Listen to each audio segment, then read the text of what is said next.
Olá, tudo bem? Como estão todos? Estamos entrando ao vivo para uma super masterclass com um cara muito bacana. Deixa eu chamar aqui o Fernando. Opa, tudo bom, Olá, Fernando? tudo bem? Como você E aí, tá? como é que está? Tudo ótimo, e você? Oh, maravilha, graças a Deus. Que bom, que alegria estar Pô, aqui, é um cara, prazer.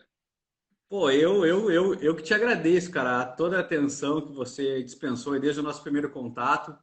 Desde a minha proposta em te ter como professor do nosso curso, Uhum. principalmente do feedback que você deu em relação ao programa, em relação ao propósito que nós estamos montando, né? E principalmente em relação a essa gama nova de expertises, né, que vão É, compor esse programa para trazer para o gestor, e eu quero ouvir bastante a tua opinião depois sobre isso, que é o contexto da nossa live, para trazer ao gestor uma nova visão, cara. Eu acho que a gente trazendo novas ciências para dar a esse gestor o desenvolvimento de habilidades que normalmente a gente não vê por aí nos MBAs convencionais. A gente está vendo assim muito de tanta coisa igual, sabe? Só muda alguns tópicos de conteúdo, mas no fundo é tudo igual, cara. No fundo você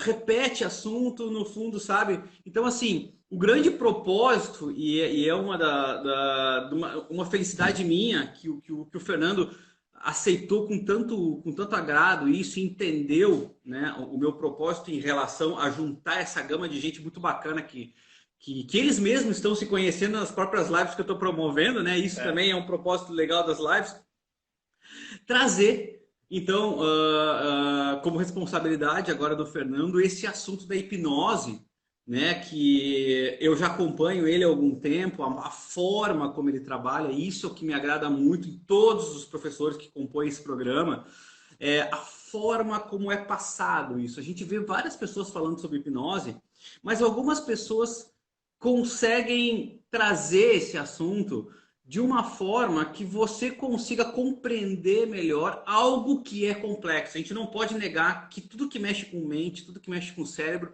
inevitavelmente é complexo, né? E a gente vê muita gente falando isso de uma forma simplista demais. Eu tenho um pouco de receio quanto a isso, porque eu sei da nossa responsabilidade quando a gente traz esse tipo de assunto, e o Fernando traz esse assunto complexo de uma forma mais simples, de uma forma mais que a gente consiga degustar melhor, né? Então, assim, é muito gostoso ver ele falar e é muito bom que ele também faz parte desse nosso programa aqui. Eu vou me apresentar para vocês, eu vou me apresentar ao público do Fernando que está por aí, né? Que não me conhece. Meu nome é Alexandre Rodrigues, eu trabalho com neurociência aplicada a negócios já há praticamente 10 anos. Então eu estudo bastante as questões da neurociência e da psicologia e da influência desses tópicos nos negócios, nas empresas, nas relações interpessoais, na gestão de equipes. O Fernando caiu agora, mas daqui a pouquinho ele já está de volta. Então, esse é o meu trabalho. Né? Eu desmistifico algumas questões comportamentais que algumas empresas têm dificuldade em aceitar, ou algumas regras das empresas têm alguma dificuldade em se adaptar a alguns tipos de comportamento, e eu explico isso de uma forma que as empresas conseguem se readaptar, né? Se compreender melhor como o ser humano funciona, como os clientes funcionam, né? E assim desenvolver melhor os seus produtos, desenvolver melhor os seus serviços. E dentro desse propósito, eu sou uma pessoa encantada, né? Por assuntos que tem conexão, né? Que tem alinhamento com o cérebro, que tem alinhamento com mente, que tem alinhamento com esse tipo de propósito. E, obviamente, né? A hipnose ela é um dos fatores de extrema relevância, de extrema curiosidade. A gente vê coisas incríveis que acontecem no mundo da hipnose, né, e nos grandes hipnólogos. E eu queria trazer o Fernando aqui. Estou tentando trazer o Fernando aqui, deixa eu ver. Vamos ver aqui. Eu acho que ele vai entrar daqui a pouco de novo. Aí.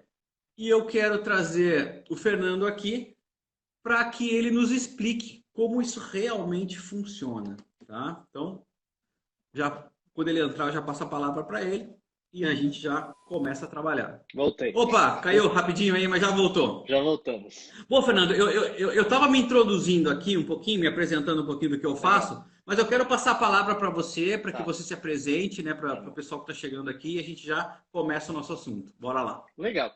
Bom, eu sou hipnoterapeuta, eu trabalho com hipnose clínica e formo profissionais na área de hipnose clínica já há bastante tempo. Na verdade, essa é a minha principal atividade, é falar sobre isso, é formar pessoas comprometidas em ajudar outras pessoas através dessa ferramenta que eu ensino, que é a hipnose, sobretudo na área clínica. Eu tenho um centro de formação que eu tenho muito orgulho, que é a Brava Hipnose, junto com a Rafael Baltresca, que é meu parceiro, meu sócio, e a gente faz isso com bastante carinho, bastante amor, seguindo uma tradição daquilo que eu faço há bastante tempo na minha carreira, que é trabalhar com desenvolvimento humano, né? Eu sou formado, minha Maravilha. graduação é filosofia, e eu sempre Maravilha. fui muito apaixonado por grandes questões das pessoas e também por desenvolvimento pessoal, né? O que dá sentido às coisas, o que dá propósito à nossa existência e como a gente pode desenvolver essa potência para que a gente possa fazer a vida valer a pena de alguma maneira.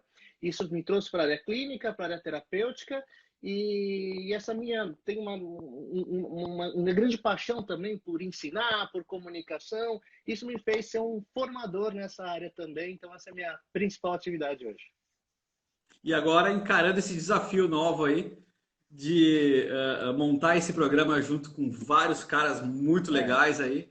é. E o Fernando disse que gostou bastante da ideia, né? E pô, eu também gostei de ter você junto com a gente aqui. Que bom. Então, assim, esse é o primeiro contato, essa é a primeira apresentação, né, para quem tem interesse em conhecer a hipnose e principalmente a hipnose voltada a negócios, que é uma das coisas que a gente vai abordar aqui, como isso pode contribuir.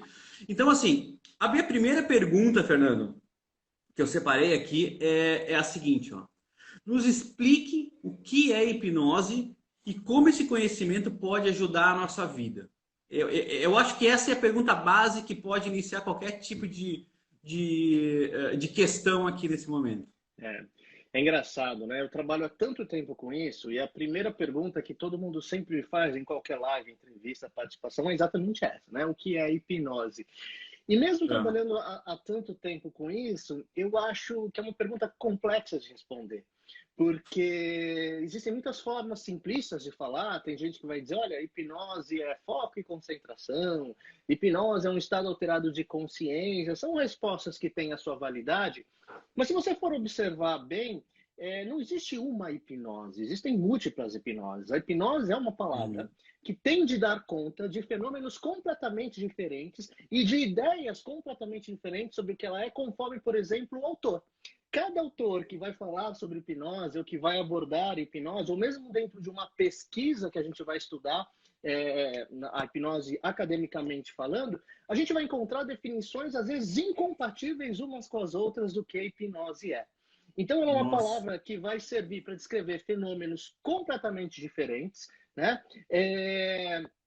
Por exemplo, a hipnose pode dar conta de fenômenos como dissociação por um lado ou foco e concentração por outro. Pode dar conta de fenômenos como um relaxamento profundo ou uma abreação espontânea, que é uma catarse emocional. Né? Então, mesmo fisiologicamente diferentes esses fenômenos, a hipnose ela é uma palavra utilizada para dar conta desses fenômenos. Mas, de qualquer forma, quando a Mas, gente... mas Diga. desculpa te interromper, mas por que esses conceitos são tão diferentes? Porque tem propósitos diferentes, ou seja, tem linhas diferentes, é isso? Exatamente. Tem linhas Ah, ok. diferentes e tem ideias diferentes sobre o que a hipnose pode ser.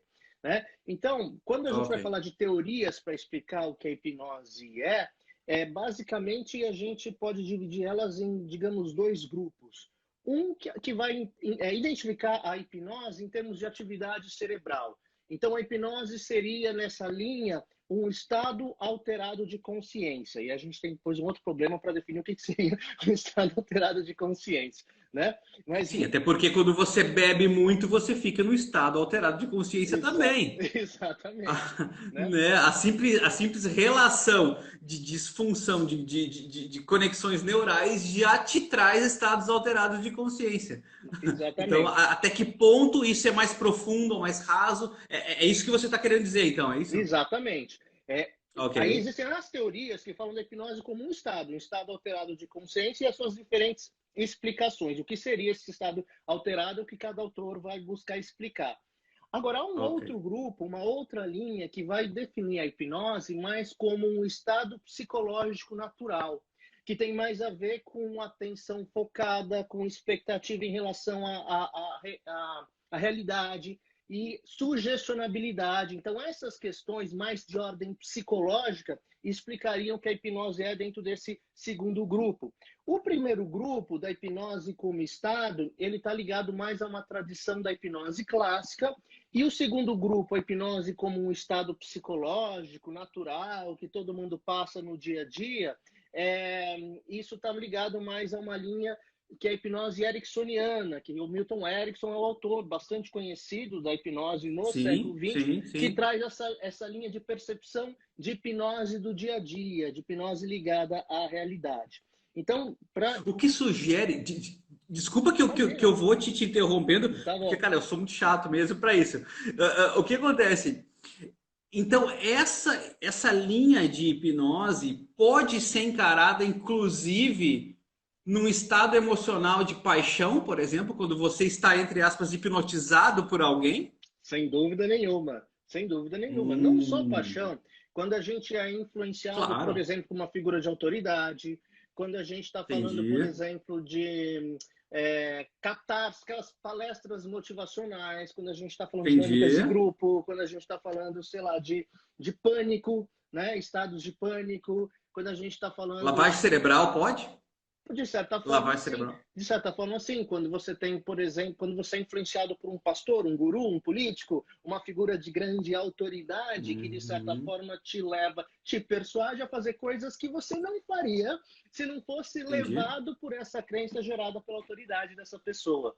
Então, a gente pode chamar Uhum. dentro dessa linha isso de estados hipnóticos. Então, quando você olha a hipnose por esse viés mais psicológico, mais ligado à tradição do Milton Erickson, a gente está falando muito sobre persuasão, sobre influência, sobre estados de foco num determinado tema, num determinado aspecto que gera aquilo que o Milton Erickson chamava de transe tóxico. Então, ele vai definir, por exemplo, Uhum. uma psicopatologia como um transtorno de ansiedade ou um transtorno de humor, como um transe tóxico. É uma espécie de transe, porque eu estou tão focado naquele problema, a minha atenção está tão focada naquilo que eu estou hipnotizado pela depressão, que eu estou hipnotizado pelo Entendi. pânico, e eu não consigo sair e parar de pensar e parar de estar emocionalmente ligado àquele meu objeto de transe. Então, é essa linha de eu ser ligado, de eu ser influenciado por uma sugestão, mas num nível psicológico, o que já não me liga à ideia do transe tradicional, que está mais ligado à ideia da meditação, de estados cerebrais alterados e coisas assim, que isso é mais da hipnose clássica, né? Então, existem esses dois Entendi. grandes grupos, essas duas grandes ideias. Aí, o grande nome, quando a gente fala em hipnose como estado alterado, que é a hipnose mais clássica, o grande nome é o Dave Elman.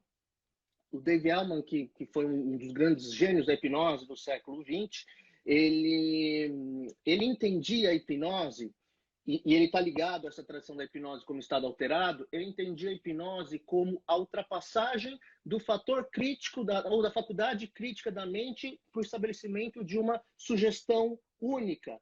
Então, o que ele chamava de faculdade crítica? É um nome que ele deu a tudo aquilo que é toda aquela camada de crenças e percepções que eu vou adquirindo ao longo da vida que não faz eu engolir qualquer abobrinha. Né? Então, se eu falar assim para Uhum. você, Alexandre, eu vou te apresentar o meu amigo Coelhinho da Páscoa. E aí você não vai acreditar no que eu estou falando, porque acreditar nisso seria Claro. uma ameaça à sua sanidade. Né? Essa é a sua faculdade Entendi. crítica, que não me deixa acreditar nisso. E aí ele diz, inclusive, que ela é adquirida ao longo da vida. Crianças não têm faculdade crítica, por isso que crianças viveriam hipnotizadas. Então, se eu falasse para você a mesma coisa sobre o meu amigo Coelhinho da Páscoa, se você tivesse 4 anos de idade, provavelmente você ficaria eufórico querendo conhecer o meu amigo Coelhinho da Páscoa. Porém, mesmo um adulto, se você decidir passar pelo processo de hipnose e aceitar essa minha sugestão, essa sugestão ultrapassa essa faculdade crítica e você pode, como a gente vê nesses shows de hipnose de palco, eventualmente Sim. acreditar no coelhinho, ver o coelhinho, virar amigo do coelhinho, conversar com o coelhinho. Então, quando a gente fala dessa hipnose mais de entretenimento, mais de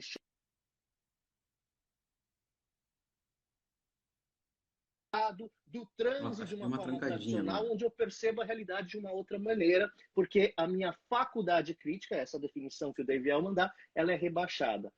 No caso Hum, do Erickson, que é esse estado mais psicológico, e ele está muito mais ligado também à parte clínica da hipnose, a gente pode entender, uma forma fácil de entender, é uma alteração da minha realidade subjetiva a partir da minha experiência. Por exemplo, eu estou assistindo um filme e eu mesmo sabendo que é um filme, que é tudo mentirinha, que são atores interpretando aquele papel, eu sei que é tudo fake. Eu me emociono, eu me envolvo com o filme, eu choro. Então a minha realidade subjetiva é alterada por aquela experiência, ainda que eu tenha consciência de que aquilo que aquilo é fake, que aquilo são atores, que aquilo não é real. claro. Né? Então, um estado psicológico é a minha realidade subjetiva sendo influenciada pelo meio, e então um processo de atenção focada, um processo de introspecção.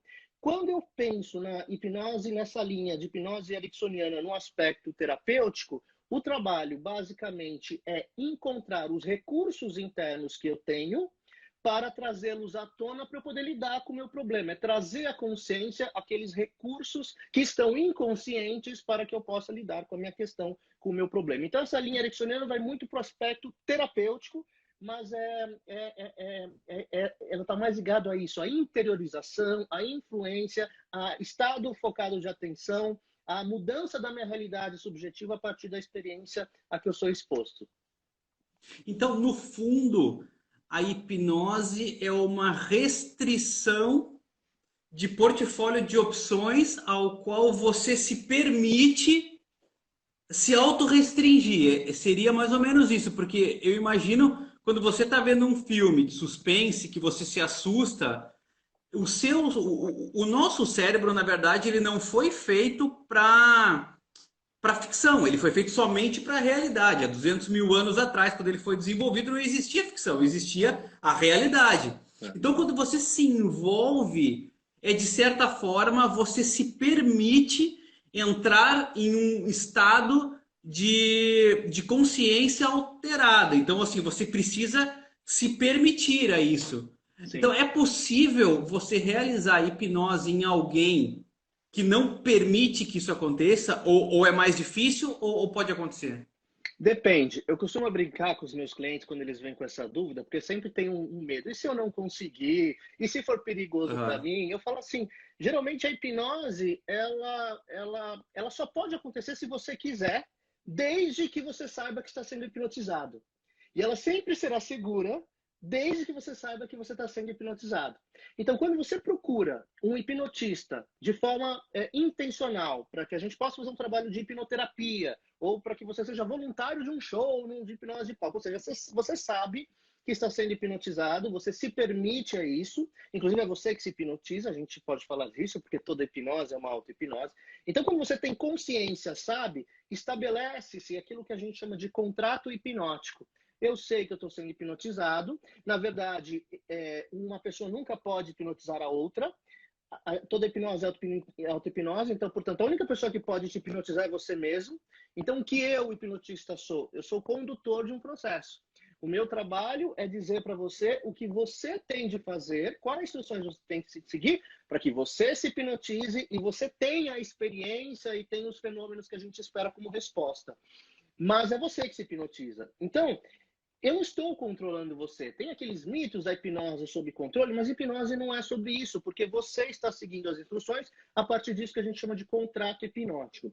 Essa é a situação em que eu digo que você sabe que você está sendo hipnotizado. Você aceitou ser meu voluntário no meu show de hipnose, você me procurou para fazer hipnose clínica com você. Mas se a gente entender a hipnose pelo viés psicológico, pelo viés ericksoniano, como algo ligado à influência, à persuasão, eu vou entender que eu posso ser hipnotizado também contra a vontade. Quando? Quando eu não Uhum, sei que eu estou sendo hipnotizado. Em que situações? Por uhum. exemplo, por um político, por um pastor, por um guru qualquer, por um líder motivacional, por um marqueteiro, por um vendedor. Então, nessas situações em que às vezes, e a gente vive num tempo em que, por exemplo, no aspecto político, a gente vê isso acontecendo de forma contundente, né? O quanto pessoas às vezes negam a realidade por serem persuadidas por um político ou por uma figura de grande autoridade, e ela não diz eu estou sendo hipnotizada, mas não está. Bom, se a gente for trabalhar a hipnose como uma influência por esse viés que a gente está falando, nesse sentido a hipnose pode ser perigosa e a pessoa pode ser hipnotizada contra a vontade. Mas de forma Pois formal, é. nunca. A gente chama isso de imunização cognitiva. É, Ou seja, você restringe, você altera a percepção cognitiva daquela pessoa de modo que ela se torne tão seletiva de que ela só valorize estímulos que para ela agregam ou reforçam aquela crença. é. Então, por mais que você diga algo diferente, ela se mantém naquele estado. Eu tenho aqui algumas perguntas, deixa eu tentar resgatar aqui em algum momento que foram. Existem esses estados hipnóticos em outras espécies, como animais, por exemplo?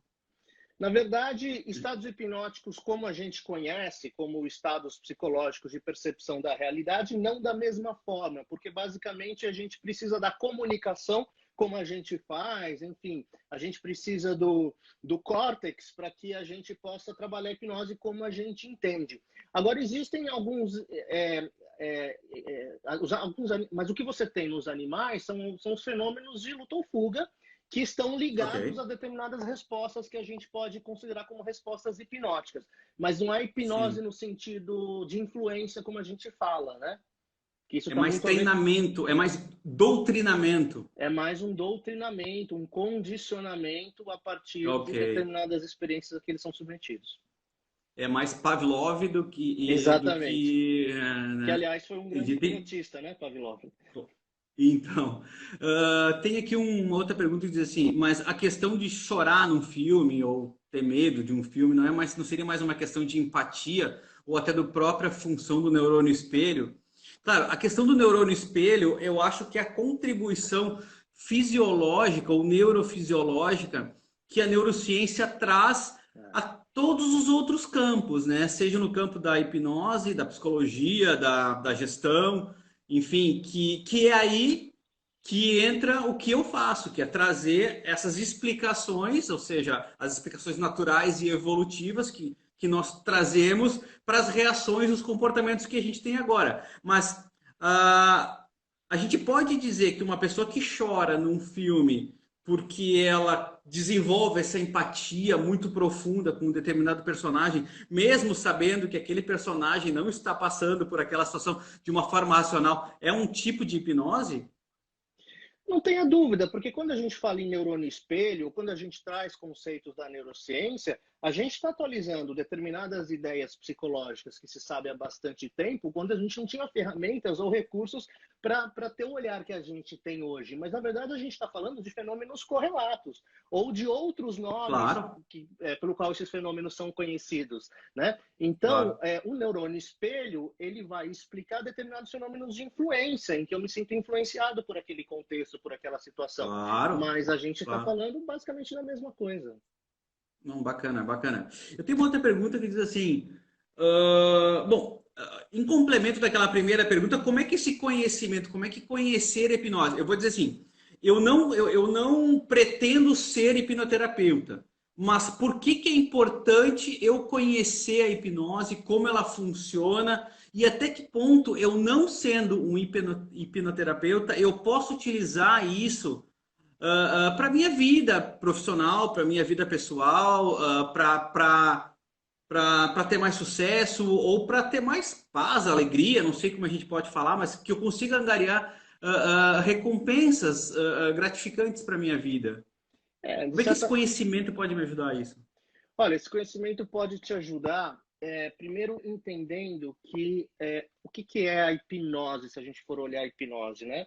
A hipnose, a gente está falando sobre definições e muitas definições, mas a gente pode olhar a hipnose formal, eu diria, como uma ferramenta.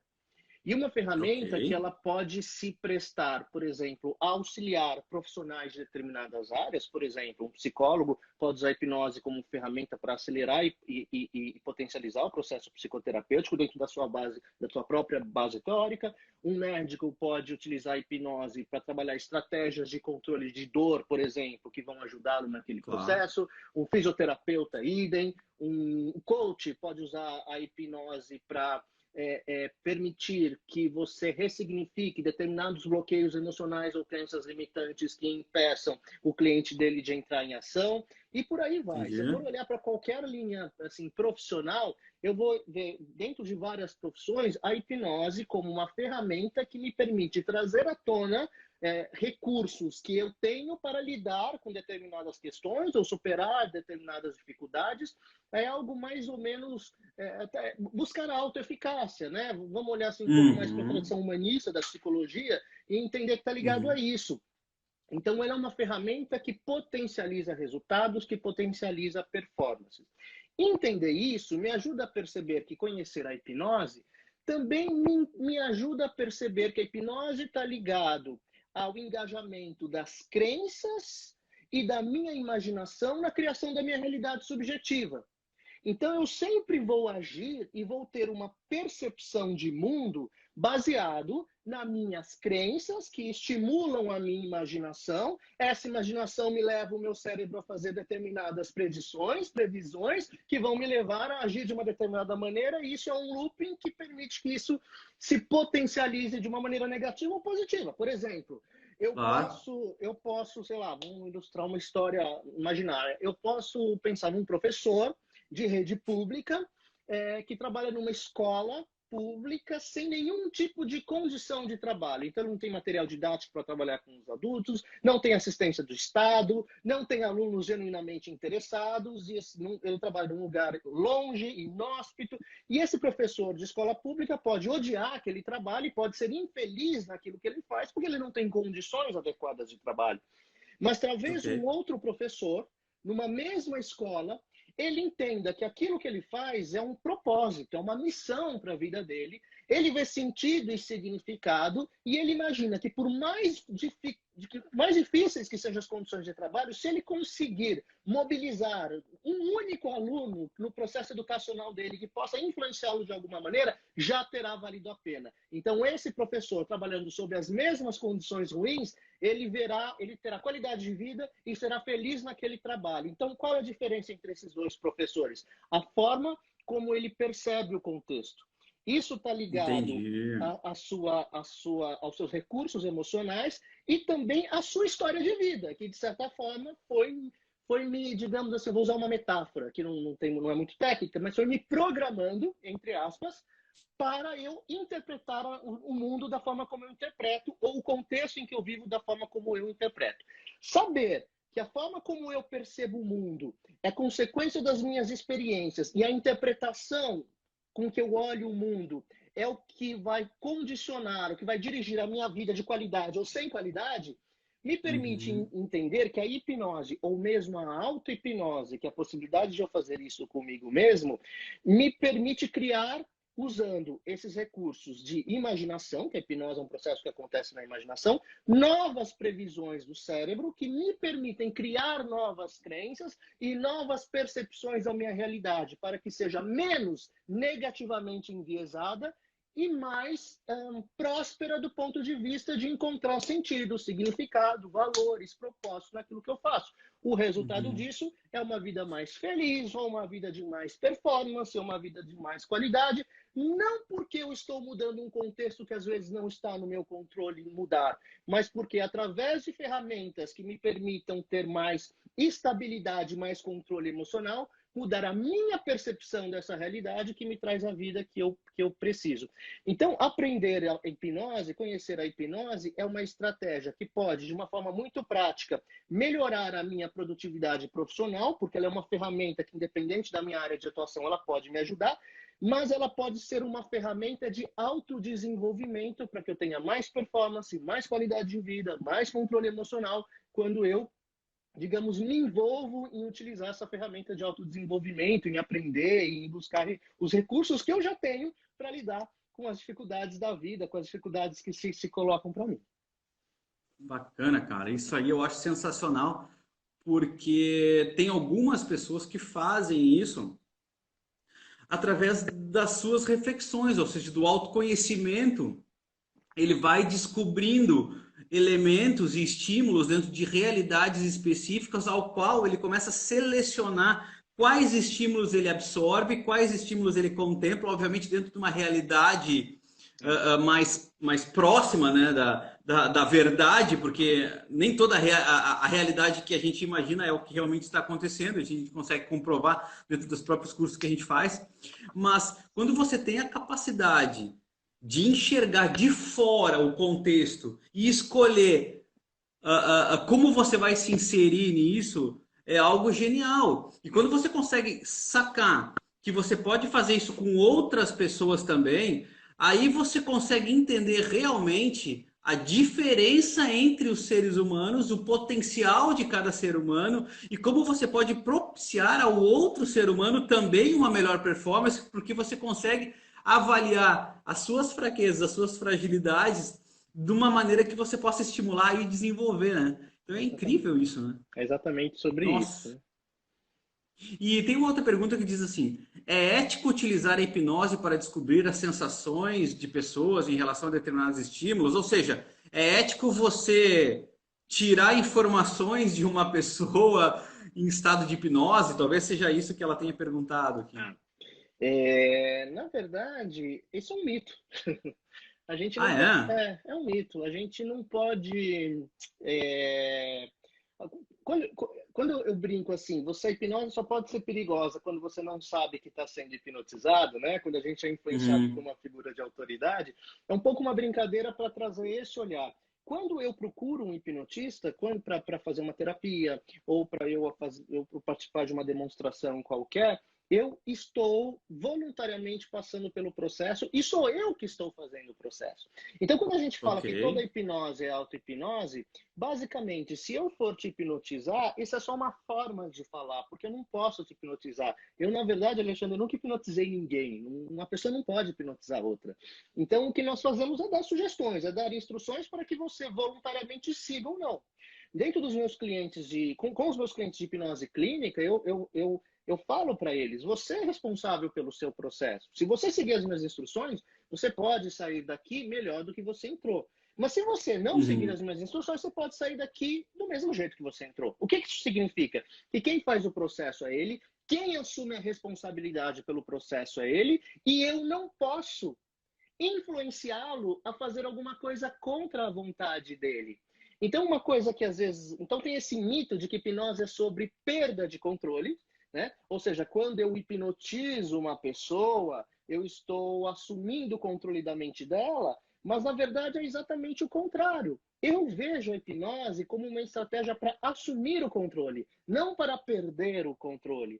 Quando num show de hipnose de palco, por exemplo, eu faço uma demonstração dessas que a gente vê por aí, ou no YouTube, ou nos palcos de hipnose, fazer, sei lá, você esqueceu o seu Sim, próprio nome, que é um sim, fenômeno sim. cognitivamente facilmente explicável e que é uma experiência de esquecer coisas que a gente já tem. Nós conhecemos essa experiência, portanto, a gente pode reproduzir. Mas não sou eu que faço o meu voluntário esquecer o nome, é ele que faz, porque ele assumiu, ele decidiu no nosso contrato hipnótico seguir a minha sugestão porque ele quer, porque é importante para ele.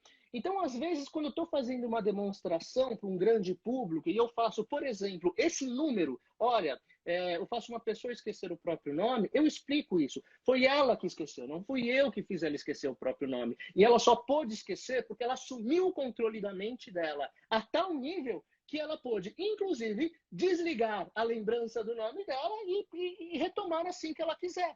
E tanto é sobre o Cara, controle que às vezes eu brinco com a plateia e falo assim, para provar isso para vocês, eu vou dar 30 segundos e nos próximos 30 segundos tentem esquecer o nome de vocês.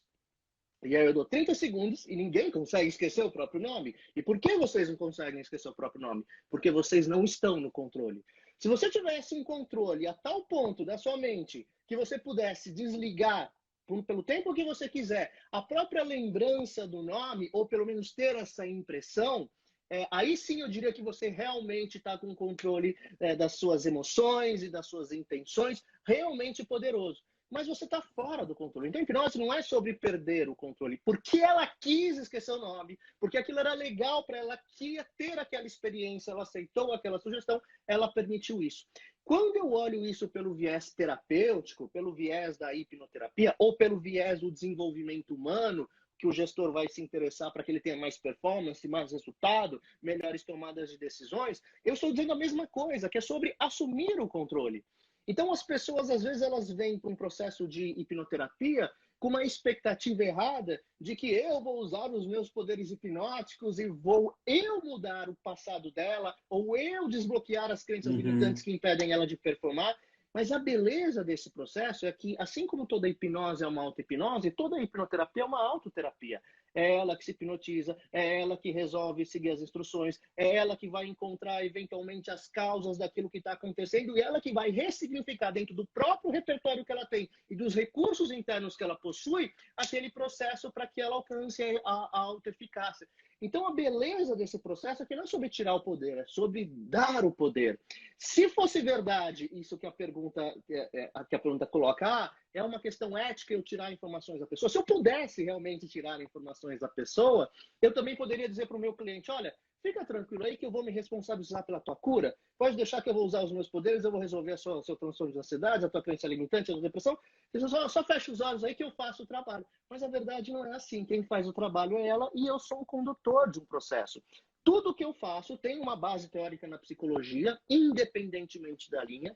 Então, eu posso trabalhar com TCC, eu posso trabalhar com psicologia humanista, eu posso trabalhar com psicodinâmica, eu posso trabalhar com qualquer linha teórica e usar a hipnose como uma ferramenta para acelerar, para potencializar o processo. Mas quem faz a mudança, quem faz o processo terapêutico, quem se hipnotiza, inclusive, e quem decide seguir ou não as instruções é a pessoa. Então, ele está sempre consciente do processo, inclusive consciente para decidir seguir as minhas instruções, e consciente o suficiente para dizer, olha, eu não estou preparada para essa mudança e eu vou sair como eu entrei. A pessoa tem essa prerrogativa também.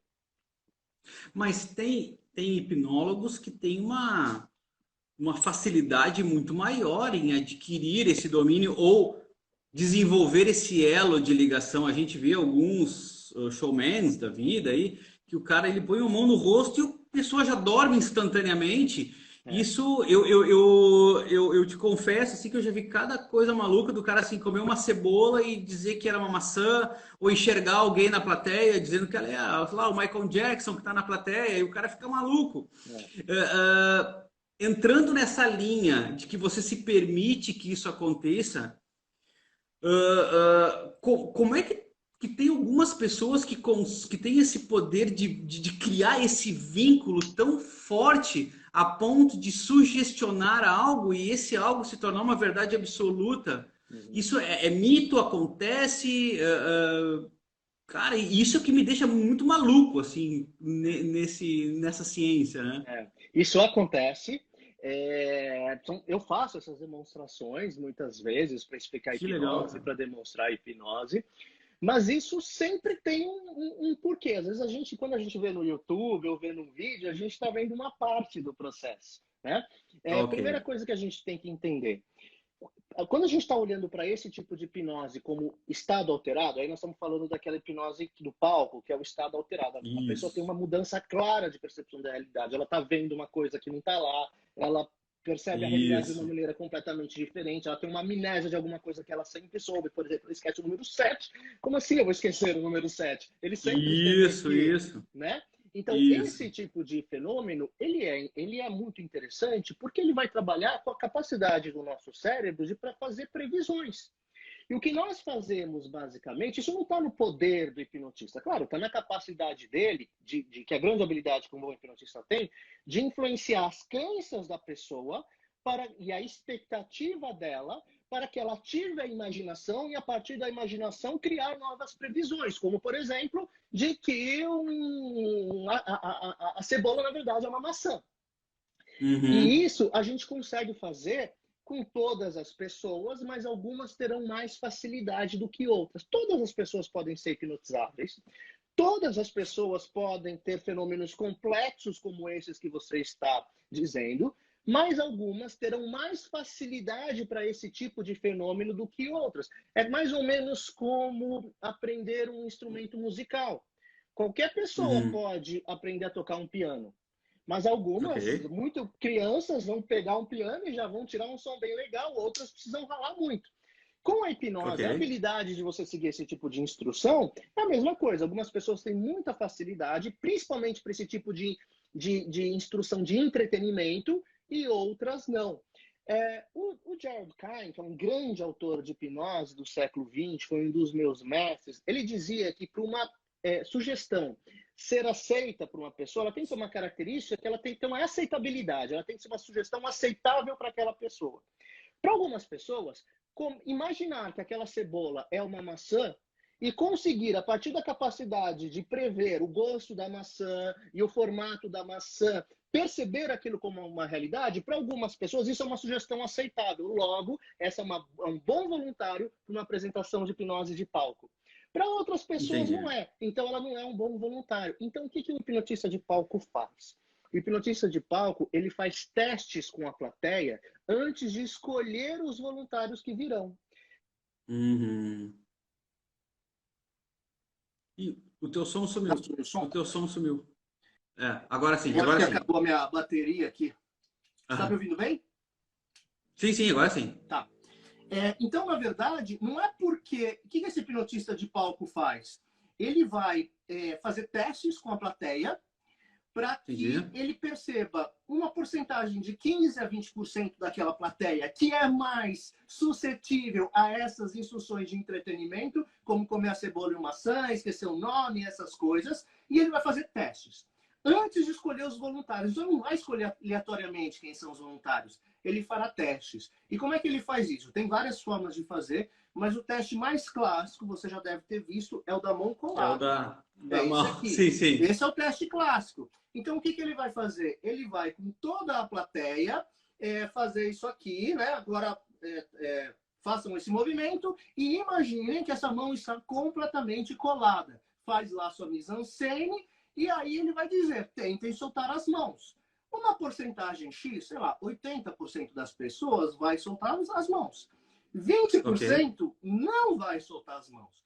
O que significa? Que esses 20% que aceitaram essa sugestão são pessoas que possuem uma grande chance de seguirem outros tipos de instruções como essa de entretenimento, por terem uma imaginação muito ativa, por quererem que esse tipo de sugestão funcione com elas, então elas criam uma expectativa muito forte de que isso é real, que é o que a gente chama de efeito placebo, e elas moldam a sua realidade a partir dessa expectativa e respondem a esses fenômenos, e são pessoas que provavelmente querem ser voluntários no processo.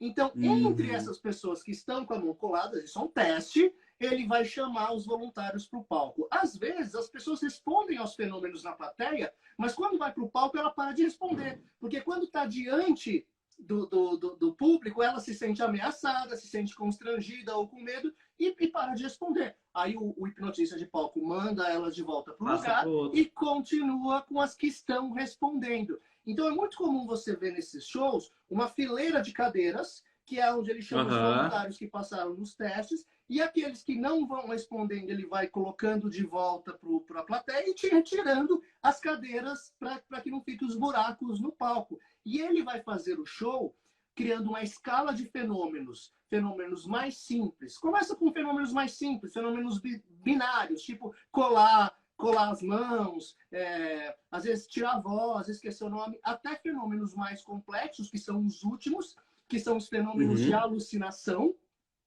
que é quando eu vejo algo que não está lá, eu como a cebola pensando que é maçã, eu vejo o meu Caraca. ídolo preferido.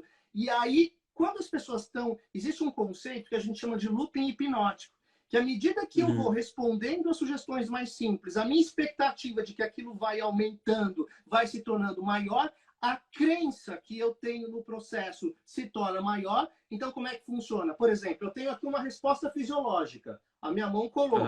Quando eu tenho essa experiência, Você crê. isso gera uma crença. Está funcionando. Essa crença ativa a minha imaginação. A imaginação faz a fisiologia responder ainda mais. E aí esse looping vai aumentando e eu posso ir complexificando, colocando fenômenos mais complexos, como alucinação, e a pessoa entrando nesse looping de imaginação e crença, ela vai respondendo a fenômenos cada vez mais complexos. Só que para chegar nesse nível que você está falando, que é impressionante, teve um processo de seleção, de looping hipnótico, de fenômenos mais simples para fenômenos mais complexos, pessoas que têm a disposição de aceitar esse tipo de fenômenos, porque essas sugestões são aceitáveis para elas. Então, isso é um contexto de palco. Quando eu estou falando de clínica, da hipnose, hipnoterapia, que é hipnose para trabalhar com questões de ordem psicológico-emocional, ou mesmo dessa hipnose para desenvolvimento pessoal, para performance, para melhores tomadas de decisões, para resultado, eu estou falando de um processo de hipnose mais simples. Por quê? Para a maioria das pessoas, é mais aceitável a sugestão de eu não ansioso do que de eu comendo cebola pensando que é maçã. Porque não tem lógica para a maioria das pessoas isso. Mas eu não ansioso tem lógica. Eu sei que eu não nasci assim. Eu sei que eu posso voltar a ser como era. Ou eu não depressivo. Eu já fui não depressivo antes de ser depressivo. Eu consigo criar a percepção e o conhecimento do que é eu não depressivo. Mas eu comendo uma cebola, sentindo o gosto de maçã, isso não tem lógica nenhuma.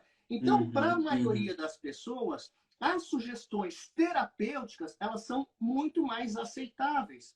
Além disso, então eu não preciso fazer testes. E mais funcionais também. Sim, e mais funcionais, né? E mais funcionais. Além disso, essa pessoa tem senso de urgência, porque ela quer resolver o problema, então tem um voluntarismo. Predisposição. Né? Ela tem o que a gente chama de grande motivo. Uma razão maior para sair do problema do que para continuar, para superar os ganhos secundários que o problema traz. E, ao mesmo tempo, eu tenho no ambiente da clínica um ambiente controlado e tenho tempo, o que no palco eu não tenho. Então, na clínica, eu posso ensinar a pessoa a entrar em hipnose, eu posso explicar para ela como responder às sugestões, como fazer... Ela está num ambiente protegido, claro. Exatamente. Então, às vezes a pessoa que não responde aos fenômenos de palco, fala, eu não sou hipnotizável, comigo não funciona. Não, todo mundo é e todo mundo pode responder. Só que naquele contexto, naquele lugar, para aquele tipo de sugestão, não era o momento certo para você. Mas se você precisar da hipnose para ter mais performance, para tomar melhores decisões, para superar um transtorno de ansiedade, uma crença limitante ou qualquer tipo de bloqueio emocional, a gente tem condições de ensinar você esse processo, que no palco não tem tempo, por isso que você testa para saber quem já está pronto. E todas as pessoas podem colher os benefícios desse processo por causa disso, porque é só a nossa capacidade de influenciar através da imaginação a nossa percepção da realidade. Que maravilha, que maravilha. A gente teve uma pergunta aqui que falou sobre regressão. A regressão também é esse tipo de trabalho, porque a regressão ela entra num outro nível de escala, né? Ela entra naquele nível de escala de outras vidas, ou uma imaginação de que você teve outras vidas, ou algo até que nunca foi cientificamente comprovado, por mais que você tenha uma crença, né? Você viver outras vidas. Tu já estudou sobre isso? Você trabalha com isso? Como é que funciona? Trabalho. Antes de falar de regressão de outras vidas, a gente tem que entender o conceito da regressão. Porque uma coisa é a ideia da regressão para encontrar um problema aonde ele começou, na causa do problema. Né? O que na hipnose a gente chama de regressão à causa, que está muito ligado à teoria psicodinâmica. Vem de Freud, vem da ideia de uma neurose que está reprimida no passado, que causou os sintomas que eu tenho hoje. Então, aquela ideia de que uma vez que eu resolva o problema na causa, o sintoma deixa de existir. Então, isso é uma linha terapêutica, que é a linha psicodinâmica, e a regressão se filia a isso. Então, como eu disse, não existe... a hipnoterapia não é um sistema terapêutico em si. A hipnoterapia é o uso da hipnose como uma ferramenta terapêutica a partir de uma base teórica. Essa base teórica pode ser a psicologia cognitiva, pode ser a psicologia humanista, pode ser a comportamental, pode ser a psicodinâmica, pode ser qualquer linha. Então, quando eu estou usando a hipnose numa linha psicodinâmica, indo para essa questão mais da psicanálise, a ferramenta mais típica, mais conhecida, mais famosa é a regressão.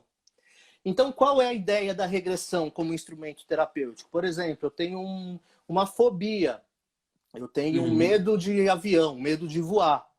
Então, o que nós fazemos na hipnose? A gente traz a memória daquele primeiro evento que causou a fobia, talvez quando ela voou, quando era criança, teve uma turbulência muito forte, ela ficou com muito medo, e aí a gente ressignifica aquela percepção na causa, aquela experiência daquele evento na infância, para que ela entenda que isso não é um perigo real agora, ela não precisa entrar em luta ou fuga apenas quando imagina o avião, porque isso é um perigo imaginário, não é um perigo real. Então é deixar o paciente... Diga. Porque, na verdade, ela tem que entender que isso é um sistema de proteção do próprio cérebro. Exatamente. Exatamente. E quando eu revisito aquela experiência no passado que causou isso, e ela olha com esse olhar de adulto para aquilo, ela pode trazer essa compreensão num nível mais profundo, ressignificar essa experiência, e isso vai influir na percepção que ela tem hoje do sintoma, do medo, da fobia. Então, a regressão, a ideia da regressão é olhar para aquele evento causal lá na infância, em algum lugar do passado, que teria talvez causado o sintoma que eu estou querendo trabalhar, e ressignifico essa experiência para que o sintoma, sem uma causa, não me influencie mais hoje em dia, deixar o passado ser passado para viver aqui o agora. Então, essa que é uma técnica da hipnoterapia, uma das infinitas técnicas que a gente tem baseada na psicodinâmica, é a regressão. E a regressão geralmente está ligada a buscar uma memória não da vida passada, é dessa vida. É o momento em que o trauma foi causado, tá? Agora, existe uma linha mais mística, que é a TVP, que é a terapia de vidas passadas.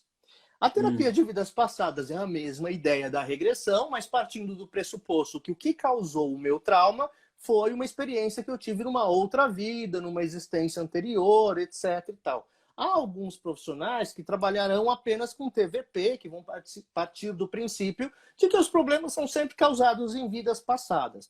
Então, não é assim que eu, mesmo quando eu trabalho com regressão, que eventualmente eu trabalho, não é assim que eu trabalho.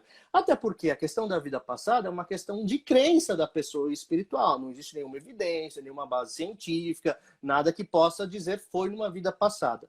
Mas o que eu posso dizer sobre isso, Alexandre, é que mesmo que você não trabalhe intencionalmente em vidas passadas, quando você trabalha com regressão, você vai encontrar fenômenos de vidas passadas com os seus clientes. Mesmo que você esteja buscando uma memória dessa vida, da infância, alguns deles, espontaneamente, trarão memórias de uma vida, do que teria sido uma vida passada.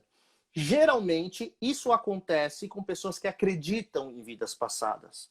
Porque elas têm uma expectativa de que isso teria acontecido em uma vida passada. Então, se isso é uma vida passada real, uma experiência espiritual da pessoa, ou se é uma projeção da mente dela, da mente criativa, porque ela acredita naquilo, e ela quer dissociar o problema dessa vida, porque ela não quer lidar com ele nessa vida, e ela cria isso na vida passada, se é isso, não faz diferença pra gente. Porque mesmo que eu não esteja buscando uma vida passada, se o cliente, por crença ou por qualquer questão, trouxer uma vida passada, eu trabalho. Porque essa é a expectativa. O teu foco é a experiência. Exatamente. O teu foco é a experiência. Essa é a expectativa dele. E a gente consegue ressignificar da mesma maneira, mesmo que ele espontaneamente traga uma vida passada no problema. E eu até gosto, porque são sessões muito divertidas. Embora eu, pessoalmente, não tenha nenhuma crença nesse sentido, eu adoro quando acontece, porque são sessões muito divertidas. E isso tem uma coisa interessante que diz respeito mesmo à regressão de idade, mesmo à regressão para essa vida. Às vezes a pessoa traz memórias de momentos em que ela era muito pequena, que ela não tem essa memória consciente, e eu nunca posso ter certeza se essa memória é real ou inventada, mesmo da regressão nessa vida. Pode ser uma falsa memória. Pode ser uma falsa memória, pode ser uma projeção, pode ser um símbolo que a mente está trazendo. E não importa, porque como aquilo é uma projeção do problema que a mente dela está trazendo, eu consigo ressignificar a partir dessa representação que a mente dela está me dando o problema da mesma maneira. Então algumas pessoas às vezes ficam preocupadas numa regressão. Será que isso eu inventei? Será que aconteceu? Que não aconteceu? não importa. A gente consegue Interessa é a crença. Exatamente, a gente consegue ressignificar do mesmo jeito. Então, de certa forma, é sempre sobre expectativa o que a gente faz. Entendi.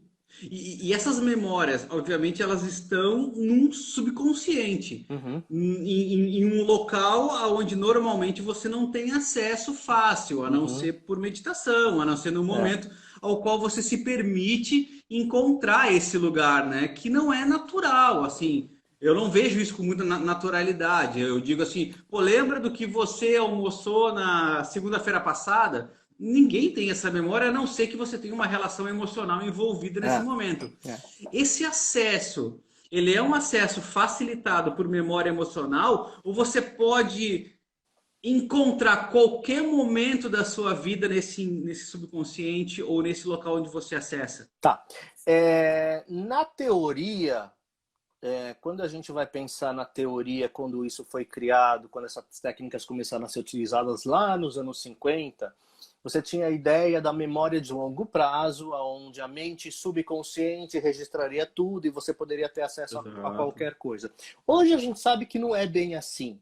Na verdade, isso está ligado a momentos emocionais marcantes, por exemplo, a questões traumáticas. Então, o trauma continua presente porque houve um evento naquilo que disparou uma reação de luta ou fuga, né, que me fez acreditar, que me fez ter a percepção de que aquele objeto fóbico, por exemplo, é uma ameaça para mim, ainda que seja uma ameaça imaginária.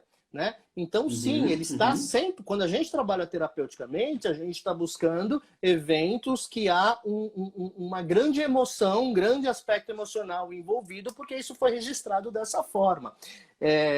Se eu for buscar um evento aleatório qualquer, sei lá, o dia do aniversário de 2 anos de idade, se eu fizer isso com uma pessoa, vai acontecer. Ela vai trazer.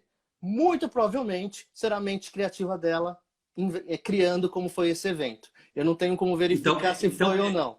Mas é uma falsa memória de relatos que ela ouviu durante toda a sua experiência de vida, que ela compõe ali um determinado cenário e algo que nunca aconteceu, mas que ela pode acreditar que tenha acontecido porque ela montou um quebra-cabeça com peças que ela mesma desenvolveu. Seria algo parecido com isso? Como em geral são todas as memórias que vão sendo reescritas, né? Representadas, né? Exatamente. Por isso que você pode criar memórias falsas nesse processo. Mas terapeuticamente você consegue trabalhar, porque você entende que mesmo que você não possa verificar a veracidade do fato, é uma representação. É um símbolo que a gente pode usar para ressignificar a experiência, terapeuticamente falando. Por isso que a técnica funciona. Entendi. Eu separei, bom, algumas perguntas que eu separei aqui você já respondeu, a questão se é possível hipnotizar alguém que não esteja disposto. Quais os principais mitos da hipnose que você podia dizer para a gente aqui alguns?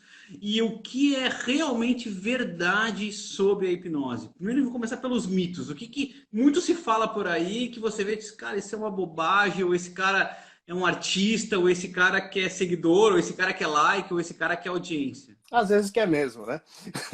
Claro, com certeza. Mas enfim... Como eu expliquei, esses fenômenos que parecem coisas de louco, que a gente vê no palco, da pessoa que,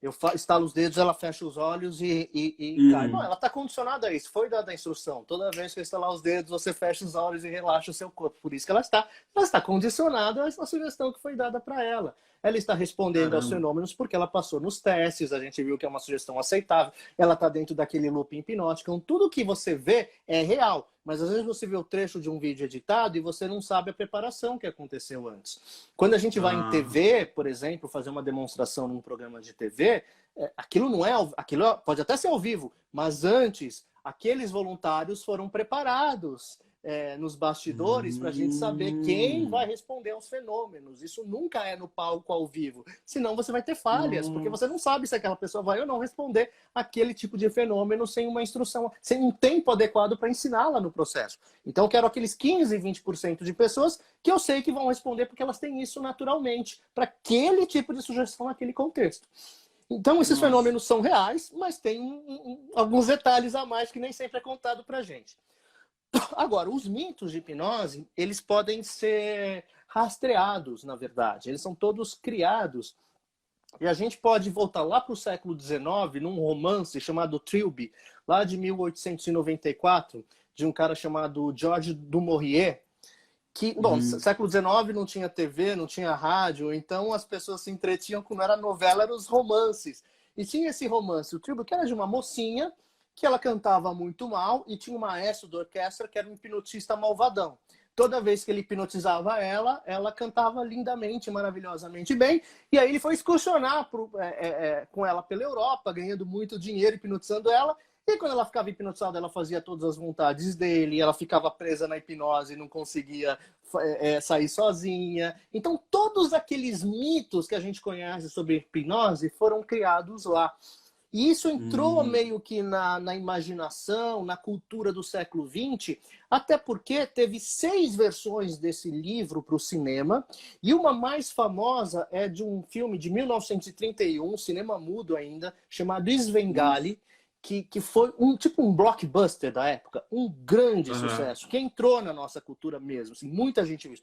Inclusive está disponível no YouTube, vale a pena quem quiser ver, Svengali. Que legal. Que aí é uma adaptação desse livro. Svengali é o nome do hipnotista, do maestro malvadão.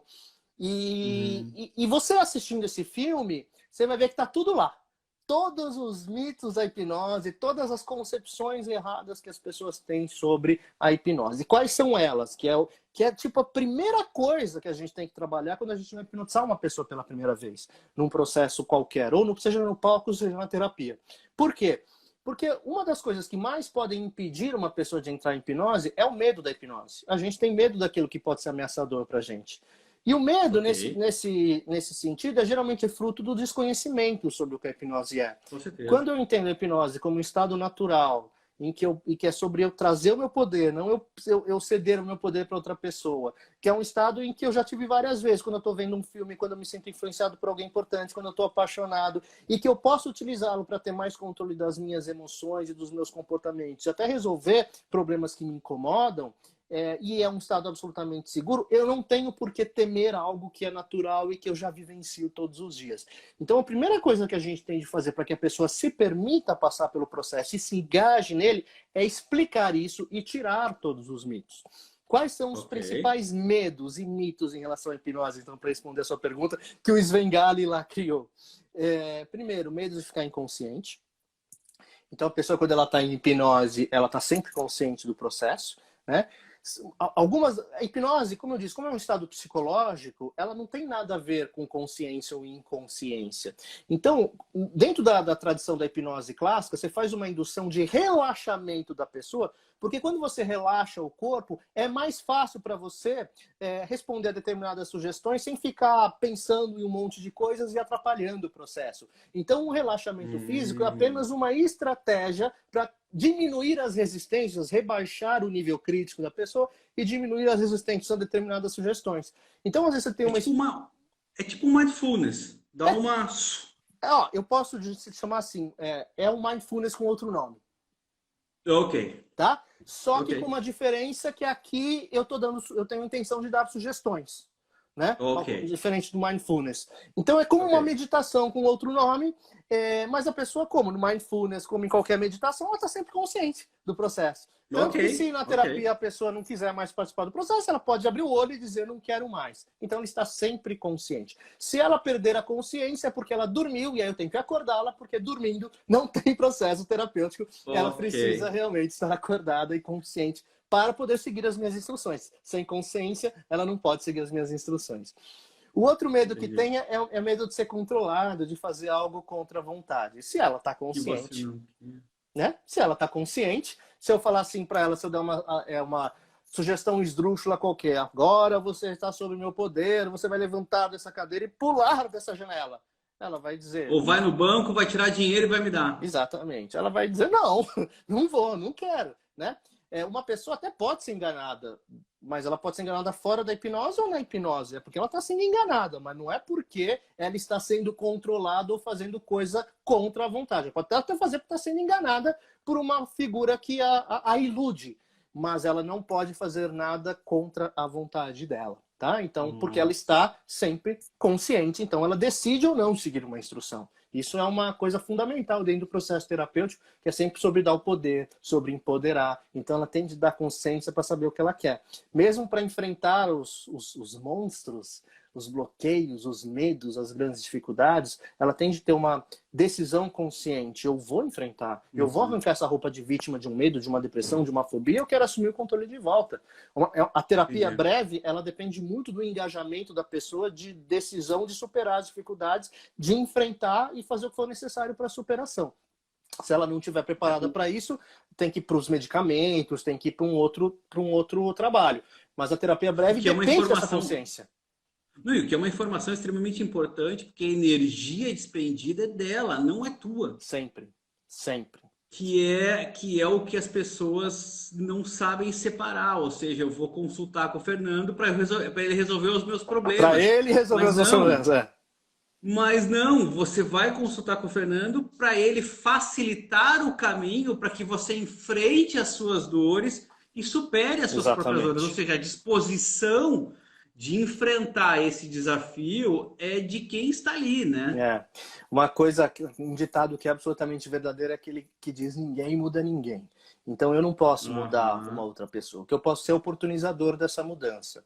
É ser um parceiro, um facilitador, como você disse, de alguém que vai estar junto num processo em que ela vai encontrar os recursos que ela tem para ela se mudar, porque só ela pode se mudar, né? Então, para que ela possa se mudar e seguir esse processo, ela tem de estar consciente, ela tem de tomar decisões, então tem de ser sempre algo em que ela trabalhe de acordo com a vontade dela. Portanto, é impossível ela fazer algo contra a vontade dela. Como eu disse, a não ser que ela for enganada ou influenciada por uma figura mal intencionada, né? Com alguns exemplos que a gente já deu. Mesmo que ela for enganada, ela está disposta a isso, mesmo que ela não saiba que está sendo enganada. Claro, claro. O que acontece a todo momento também. Muitas vezes você é enganado pela melhor das intenções que você tem e se deixa enganar. Que são esses fenômenos hipnóticos que a gente estava falando no começo da live, onde quando a gente é influenciado por políticos e nega a realidade, ou por marqueteiros, ou por pastores, padres, enfim, por figuras de autoridade que influenciam a gente, às vezes, a ter uma percepção enviesada de uma forma negativa em relação à realidade, né? Entendi. O outro mito, além do medo de fazer contra a vontade, é medo. Algumas pessoas têm medo de não se lembrar de nada durante o processo, o que é bastante incomum. Ela vai se lembrar, obviamente, porque ela está consciente, a não ser que ela vá num relaxamento tão profundo que, por causa de um efeito do relaxamento, ela tem uma amnésia, mas isso é muito raro. Geralmente ela se lembra de tudo. Algumas pessoas têm medo de sentir algo diferente do que ela esperava. E essa é uma objeção que a gente tem, porque algumas pessoas acham que hipnose é sobre sentir alguma coisa. Então, às vezes eu pergunto para a pessoa: o que você acha que você vai sentir quando você estiver em hipnose? Ela fala: eu vou sentir bem relaxado, ou eu vou sentir a minha cabeça girando, ou eu vou sentir qualquer coisa. E a resposta é sempre errada, porque hipnose não tem nada a ver com o que você sente. Hipnose tem a ver com seguir sugestões. Hipnose tem a ver com uma disposição, uma vontade de seguir sugestões. Pode ser que você sinta coisas se eu sugestionar certas coisas. Por exemplo, se eu usar uma técnica de indução por relaxamento, eu vou sugestionar relaxamento. Como no contrato que eu tenho com o meu cliente é que ele siga as instruções, eu espero que ele sinta relaxamento. Mas se eu não sugestionar relaxamento, eu não espero que ele sinta nada, normal, né? Tem até uma brincadeira, às vezes, que eu faço, já fiz algumas vezes em palco com as pessoas, que é assim: eu hipnotizo a pessoa, e eu falo assim: o que você está sentindo? Aí a pessoa fala assim... eu pergunto para ela assim: você acha que você está hipnotizada? E ela fala: acho que eu tô. Eu falo: por que você acha que você está hipnotizada? Ela fala: porque eu tô bem relaxado. Aí eu dou uma sugestão: remove o relaxamento. E você está relaxado agora? Ela diz: agora não. Você ainda acha que você está em hipnose? Ela fala: ainda acho que eu tô. Por que você ainda acha que você está? Porque eu tô com uma sensação de cabeça leve girando. Ok, remove a sensação de cabeça leve girando. Tá girando a cabeça? É o placebo. Exatamente, é sempre o placebo. Tá girando a cabeça? Não, não tá. Você ainda acha que tá em hipnose? Eu falo: não, agora não. Por que você acha que você não tá em hipnose? Porque eu não tô sentindo nada. Beleza, agora você tá grudado na cadeira. Tenta levantar da cadeira. Aí a pessoa tenta levantar e não consegue. Eu falo: caraca, meu. Você acha que você tá em hipnose? Ela fala: tô. Eu falei: por quê? Porque eu tô grudado na cadeira. O que você está sentindo? Nada, eu só estou grudado na cadeira. Entende? Não tem nada a ver com sentir. tem a ver com seguir as instruções. Então, quando a pessoa está lá hipnotizada, esperando, com uma expectativa de que ela deveria sentir alguma coisa, vai falhar. Porque estar em hipnose, como você falou, é o efeito placebo. Aliás, placebo e hipnose são fenômenos correlatos, a gente pode falar sobre isso. Estar em hipnose é sobre a crença de que eu estou em hipnose. Se eu acredito que eu não estou em hipnose porque eu deveria estar sentindo alguma coisa e não estou, eu terei razão. Porque eu decidi que eu não estou, já que não é como eu esperava. Então, eu preciso esclarecer para a pessoa que estar em hipnose não tem nada a ver com sentir qualquer coisa. Tem a ver com seguir as instruções. E crença. Você tem que crer. Sempre a crença, né? Então, por isso que ela tem a ver com placebo. Qual que é a diferença da hipnose para o placebo? Na verdade, é a mesma coisa. A hipnose é o efeito placebo. A diferença do placebo, por exemplo, quando a pessoa toma uma pílula de farinha, acreditando que aquilo é, por exemplo, um poderoso antidepressivo, e a depressão vai embora, como, não sei se você já teve a oportunidade de ler as pesquisas do Ivan Kirsch, comparando o placebo com o antidepressivo, que é incrível, muito legal esse trabalho. Quando você toma um placebo, acreditando que aquilo é um poderoso antidepressivo, tem uma mise-en-scène. A pessoa é enganada. Ela acredita que aquele remédio é um princípio ativo, porque tem uma autoridade. Um médico vestido num belo jaleco branco, pô, ele é autoridade, eu sou o leigo. Se ele está dizendo que aquilo que funciona para mim, quem sou eu para dizer que não funciona? Eu sei que vai funcionar para mim. E a minha crença de que aquele remédio tem um princípio ativo e vai curar a minha depressão faz com que essa expectativa mude a minha percepção em relação à depressão e, enfim, eu deixo de sentir os sintomas da mesma maneira. Que é o princípio das doenças psicossomáticas. Que é o princípio das doenças psicossomáticas. A hipnose é a mesma coisa, mas com uma diferença. A pessoa não está sendo enganada. Ela sabe que está fazendo parte do processo. É aquilo que o próprio Ivan Kirsch chamava de placebo ativo. Que ele começou a dar o placebo para as pessoas dizendo, isso é um placebo. E mesmo assim funcionava. Nossa. Mesmo ela sabendo que era um placebo. Porque havia um aspecto importante, que é o ritual. Então, quando a pessoa... Então, como é... Eu falei assim, quando eu tenho um ambiente controlado, eu posso ensinar a pessoa a entrar em hipnose. Como é que eu ensino? Sem ser no palco, que eu faço o teste para saber quem já está pronto. Como é que eu ensino quando eu tenho tempo com a pessoa? Eu ensino ela a ter a atitude mental que ela teria se estivesse tomando um placebo. O que a pessoa que toma um placebo tem quando ela toma? Ela acredita que aquilo é real. Ela acredita. Porque ela foi enganada. A mesma coisa que um fiel que vai num altar de uma sessão de cura, num culto religioso qualquer, o pastor fala assim, você tem que ter fé. E ela pensa, Deus não vai me abandonar. Eu sei que Deus vai me curar. Então, o que é a fé? É essa crença de que vai funcionar. Então, como ela tem essa crença real de que vai funcionar, muitas vezes ela vai ter a resposta fisiológica gerada por essa crença, por essa expectativa, por essa atitude mental de saber que vai funcionar, que é a mesma crença do placebo. Dentro do processo de hipnose clínica, quando eu estou ensinando a pessoa a seguir instruções, eu digo para ela, você precisa ter uma atitude mental. Está funcionando. Sei que vai funcionar para mim. A qualquer sugestão que eu der, não é para ficar repetindo na cabeça que nem um papagaio. Não, é um feeling, é um sentimento. Você vai sentir, você vai construir dentro de você a percepção é real, está funcionando. Quer pôr em dúvida? Põe depois. Aqui não, porque se puser aqui não vai funcionar, eu sei que você quer que funcione. Então eu vou treinando ela a ter uma atitude mental, que é uma resposta emocional, eu diria, consciente àquelas sugestões que ela teria naturalmente em relação ao placebo. Então eu ensino ela a ter a atitude que ela teria em relação ao placebo para que ela tenha o mesmo fenômeno gerado pelo efeito placebo, pela expectativa. Então hipnose e efeito placebo são fenômenos correlatos. A gente está falando da mesma coisa. A única diferença é que numa pessoa é enganada, no outro não. Né? Então é impossível, sob hipnose, o Fernando falar outra língua que não seja, outro idioma que não seja os idiomas que ele conhece?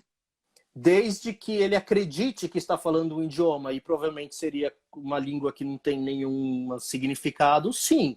Então posso, às vezes, em palco a gente pode hipnotizar uma pessoa e falar assim, agora, a partir de agora você vai falar chinês. Ela não sabe falar chinês, ela vai falar qualquer coisa achando que é chinês, mas aquilo não é chinês de verdade. É uma coisa que ela está inventando porque ela tem a percepção de que aquilo é chinês. Ela só Eu pode, tinha perce... ela só pode eu fazer tinha aquilo que ela tem percepção, conhecimento. entendi. Eu tinha a percepção de que a experiência de contato fazia com que este idioma ficasse armazenado numa parte sua, do seu subconsciente, que você pudesse resgatar isso num momento de visita a esse subconsciente. Do tipo assim, nós temos muito contato com a cultura americana, vemos filmes em inglês Sim. e tal, e esse doutrinamento, teoricamente, faria com que você soubesse todo o vocabulário inglês, só que como você não exercita, você não sabe falar inglês, você não é fluente. Sim. E sob hipnose, eu tinha a impressão de que você poderia ser fluente, porque você resgataria toda essa memória que tem lá e você traria isso para um âmbito mais consciente, ou não tem essa possibilidade. Eu não diria fluente, mas eu já tive, por exemplo, experiências, para ilustrar um pouco isso, de gente que me procurou para desbloquear o inglês. Então, pessoas que estudaram inglês a vida inteira, que não sabe, não aprendeu, não conseguia falar. Eu falava inglês com ela, ela não conseguia falar, não consigo. E aí, na hipnose, ela fala inglês comigo. Mas, por quê? Ela conheceu, ela estudou, ela aprendeu, ela tem um vocabulário, mas ela tem uma crença de que ela não consegue, que a bloqueia. Uma vez que a gente rebaixa esse nível crítico de que, ou essa crença de que ela não pode, e tendo já o conhecimento, porque ela estudou, porque ela aprendeu, porque ela tem um vocabulário, ela consegue falar. Então aí eu não estou, digamos assim, dando a ela um vocabulário que ela nunca teve. Eu estou desbloqueando uma crença, uma série de... Uma competência que ela já tinha. Uma competência que ela já tinha, que ela não conseguiu usar, que por uma crença, por determinados medos e situações que ela teve na vida dela, ela se julgava incapaz. Toda crença limitante ela é resultado de coisas que aconteceram na vida. Uma vez que eu ressignifico essas causas, não existe mais uma razão para ter esses bloqueios, essas crenças, e aí pode fluir. Então isso já aconteceu comigo, eu já trabalhei com clientes assim, falando em termos de idiomas, e isso serve como analogia para qualquer situação que a gente possa trabalhar em hipnoterapia ou em hipnose clínica com um gestor, né? Então ele tem a competência, ele tem os recursos, ele tem a confiança, ele tem o poder de tomada de decisão, mas às vezes existem bloqueios emocionais criados por inseguranças, causados por experiências do passado, que fazem ele se julgar incapaz, que fazem ele ter certas dificuldades, ele encontrar certos desafios, que uma vez que as causas desses desafios são ressignificadas com um processo como esse, ele consegue encontrar a autoeficácia para fluir nessa competência que ele já tem. Caraca, meu, puta, eu poderia ficar a noite inteira te fazendo pergunta aqui, cara. Esse assunto é incrível, assim. É muito legal. Mas, Fernando, assim, eu tinha mais 3 perguntas, se tu me permite aí, à porque vontade. eu sei que o nosso tempo já estourou aqui.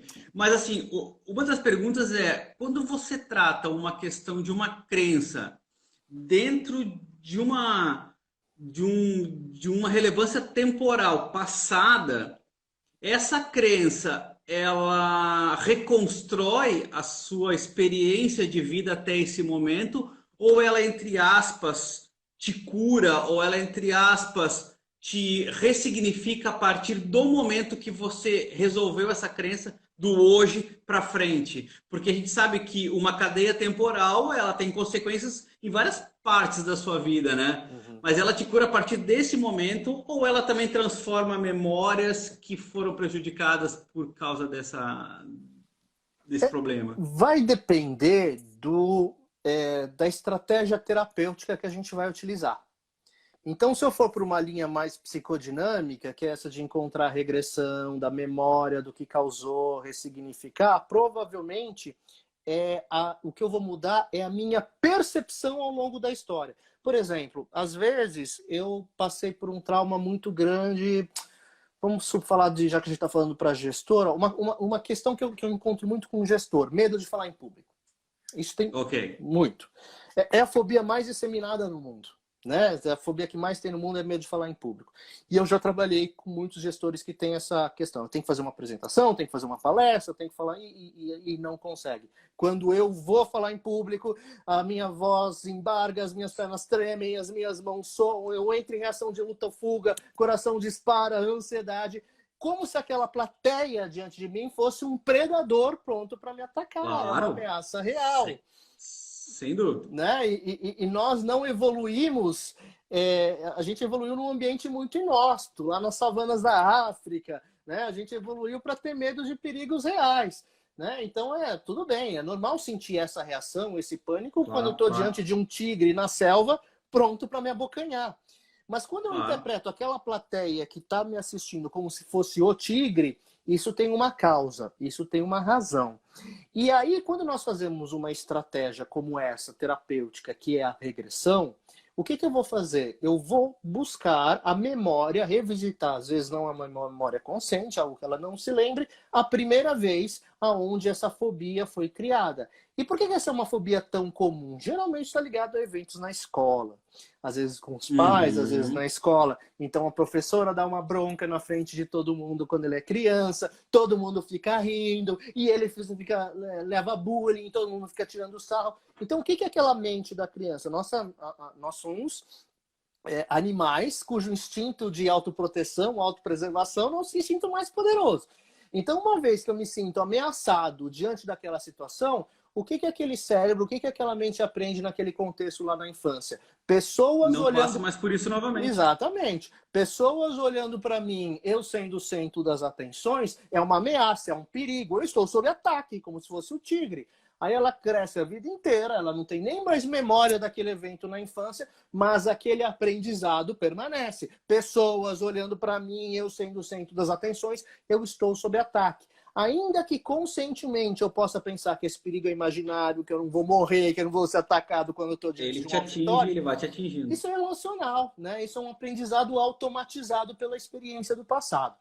Então, quando nós fazemos essa estratégia, nós revisitamos aquela infância, aquele momento, e o adulto, olhando para aquele momento do passado, muitas vezes ele fala assim para a gente, nossa, como eu fui bobo. Era uma criança, era normal naquela situação. Só que não soube lidar. Não soube lidar, é natural. Às vezes ele está se culpando esses anos todos por isso, ele deixa de se culpar, e quando tem culpa tem punição, porque culpa pressupõe punição, então ela se pune pra caramba ao longo desse processo. Então ela ressignifica essa experiência, compreendendo, se perdoando se necessário, dando um novo significado, entendendo que era aquilo criança, e quando a partir dessa perspectiva de que ela não precisa mais trazer aquele passado para aqui agora, que não faz mais sentido, que ela não está sob uma ameaça real, mas sim imaginária diante de uma audiência, o simples fato de ressignificar, de instruir, é isso que a gente faz, a gente ensina aquela criança, a gente instrui aquela criança a lidar de uma maneira mais madura com isso. É como reconstruir a percepção daquela realidade. E aí, não existe mais a fobia vai embora depois de uma experiência. Começa muitas vezes em uma única sessão. Impressionante isso. Aí depois dessa sessão, o que acontece? A pessoa sabe que aquilo aconteceu, ela sabe que foi submetida ao trauma, não é que a memória dela muda, ela sabe. Se torna consciente. Ela sabe, mas a percepção dela daquilo é outra.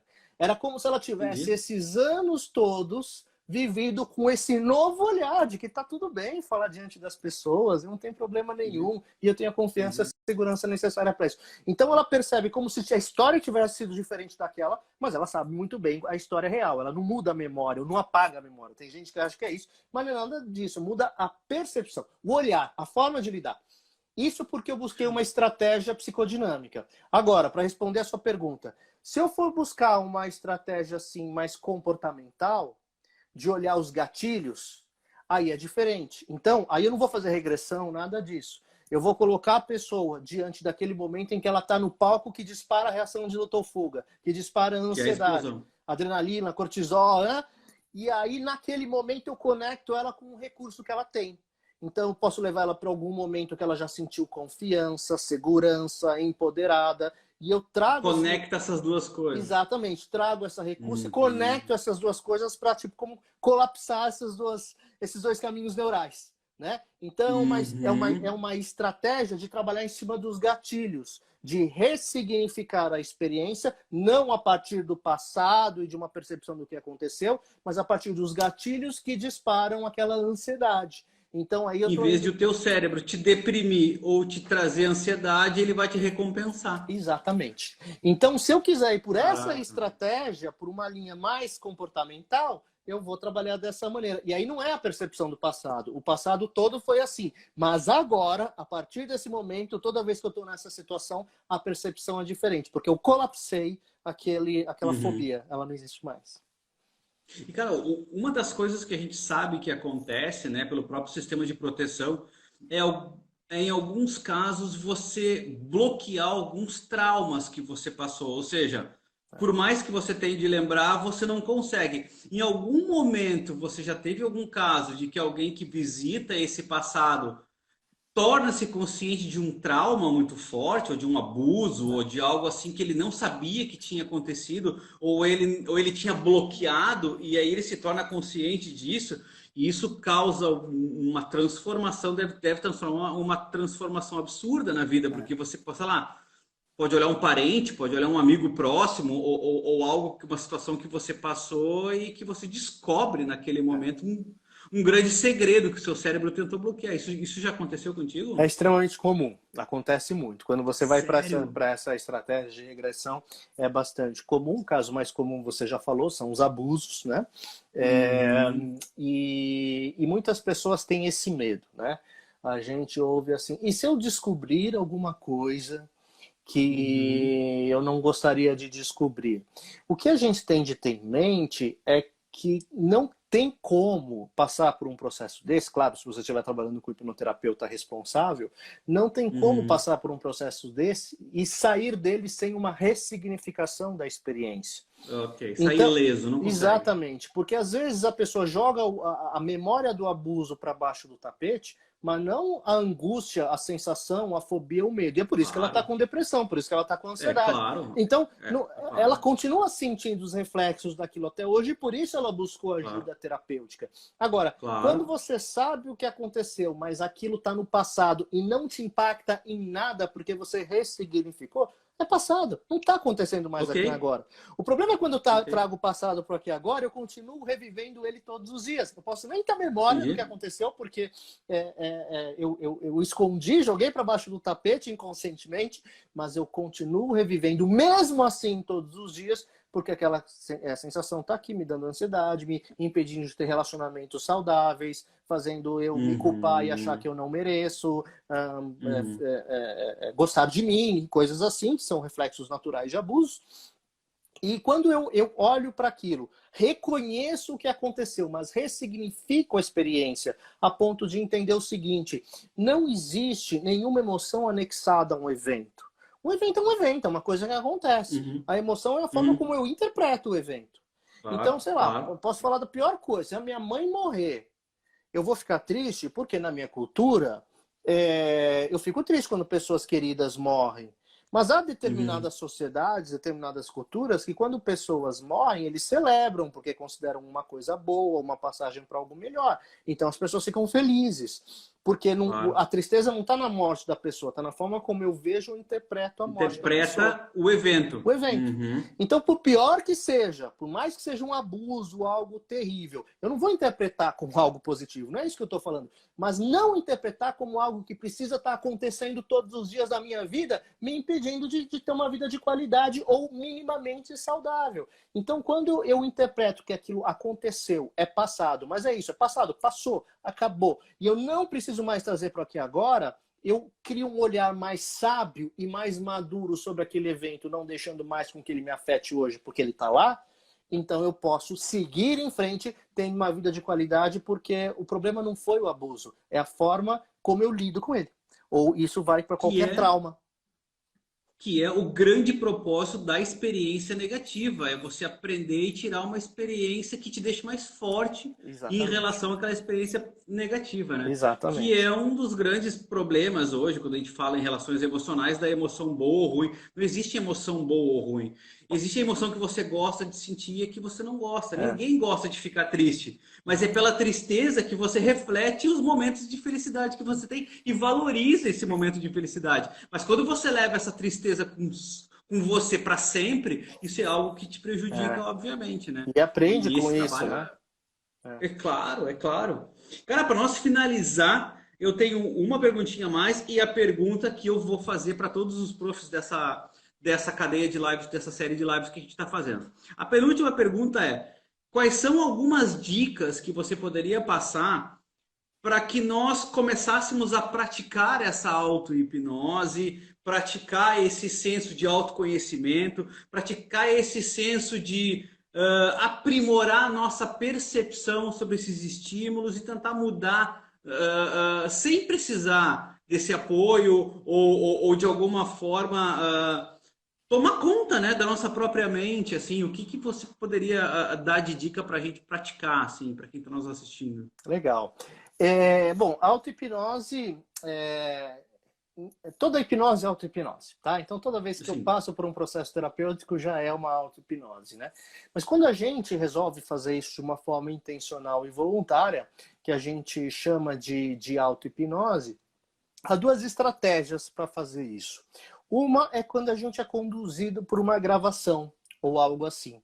Né? Então, basicamente, a gente vai... existe farto material na internet sobre isso, em canais de hipnose no YouTube. Você tem um canal do hipnólogo, que é o do meu sócio, Baltresca, que tem áudios de auto-hipnose muito legais para insônia, ansiedade, uma série de coisas legais. E aí, esses áudios, eles te conduzem a esse processo. Muita gente, às vezes, vai ouvir esse áudio de auto-hipnose, ou seja, você tem um hipnotista te conduzindo, mas você está sozinho nesse processo, como algo assim, eu não senti nada. Isso está ligado àquela expectativa de que você deveria ter alguma coisa. Então, se você resolver buscar um desses caminhos, um desses áudios de auto-hipnose, para aquilo que você quer, para dormir melhor, para ter mais controle emocional, para superar uma ansiedade ou algo assim... É muito importante você ter uma atitude mental favorável para que isso funcione. Que é aquela atitude do placebo, que a pessoa tem naturalmente quando ela toma o placebo, mas porque ela está sendo enganada. Ela acredita que aquilo é real, que aquilo vai funcionar. Então, qual é o segredo quando você vai ouvir um áudio de auto-hipnose para que você tenha esse resultado? É você construir dentro de você a seguinte atitude mental. Está funcionando. É real.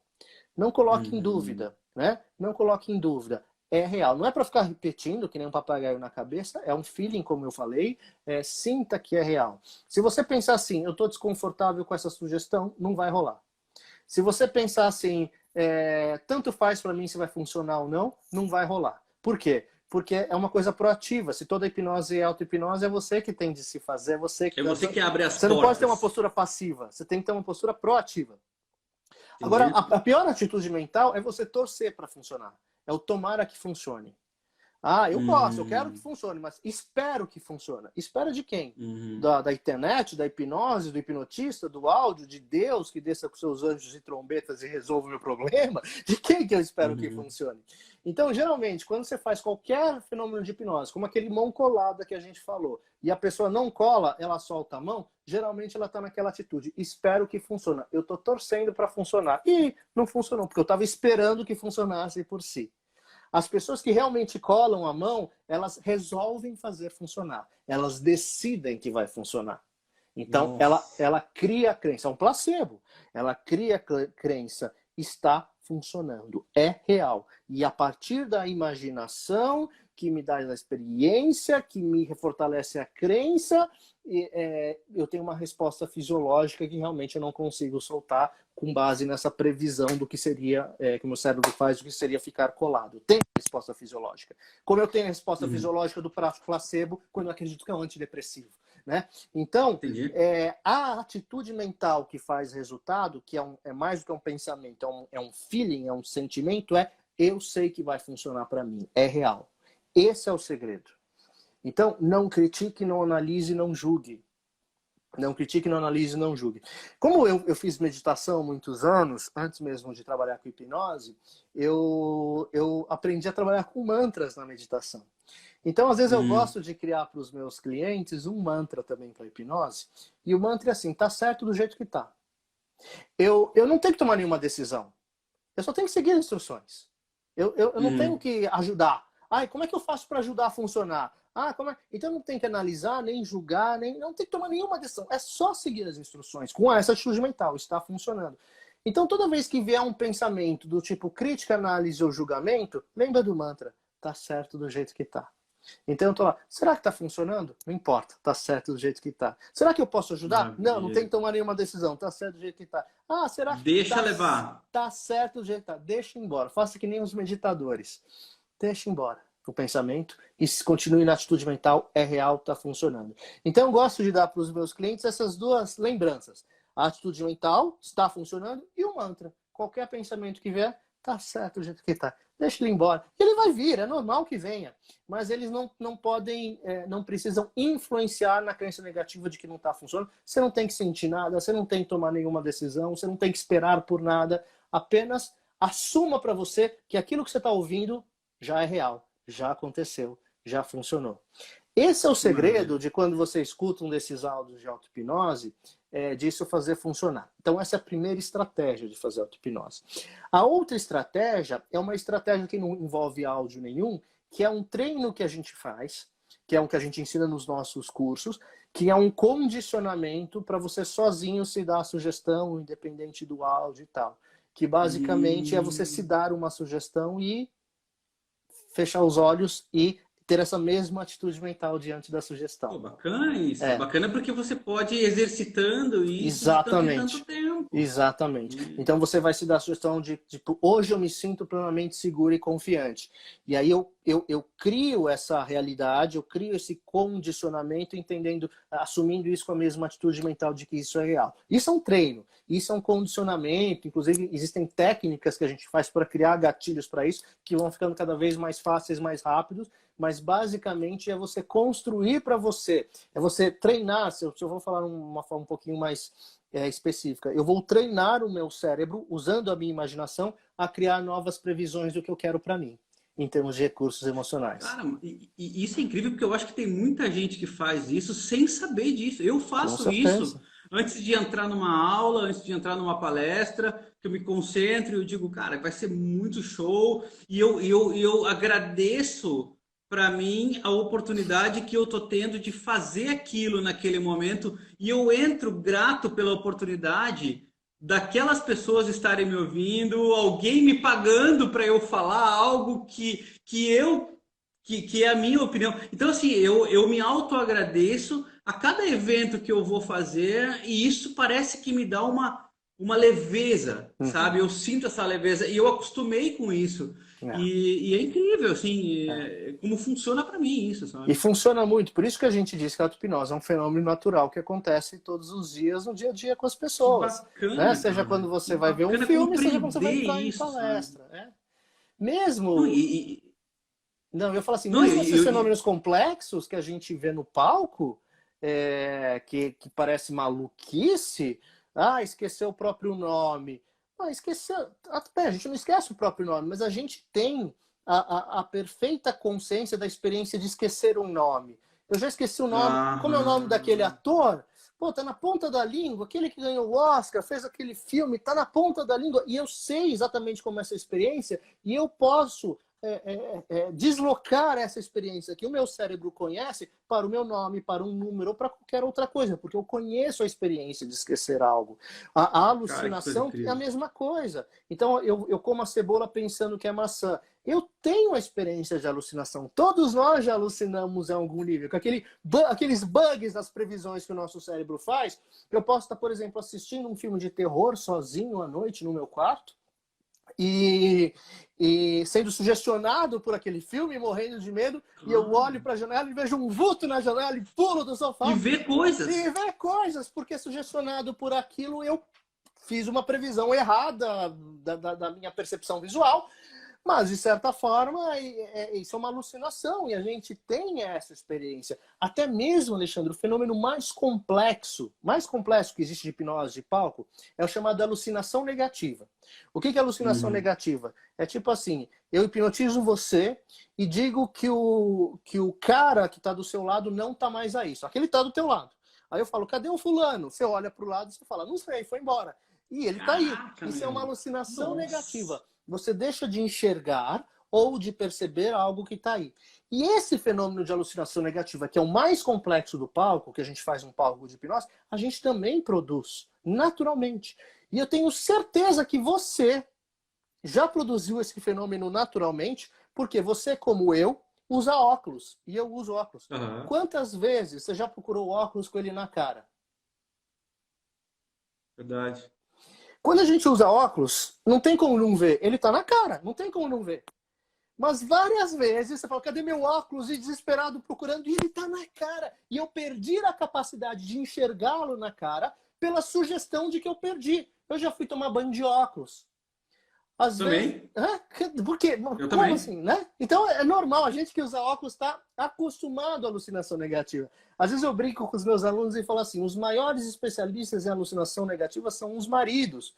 Porque eles falam assim: cadê a chave do carro?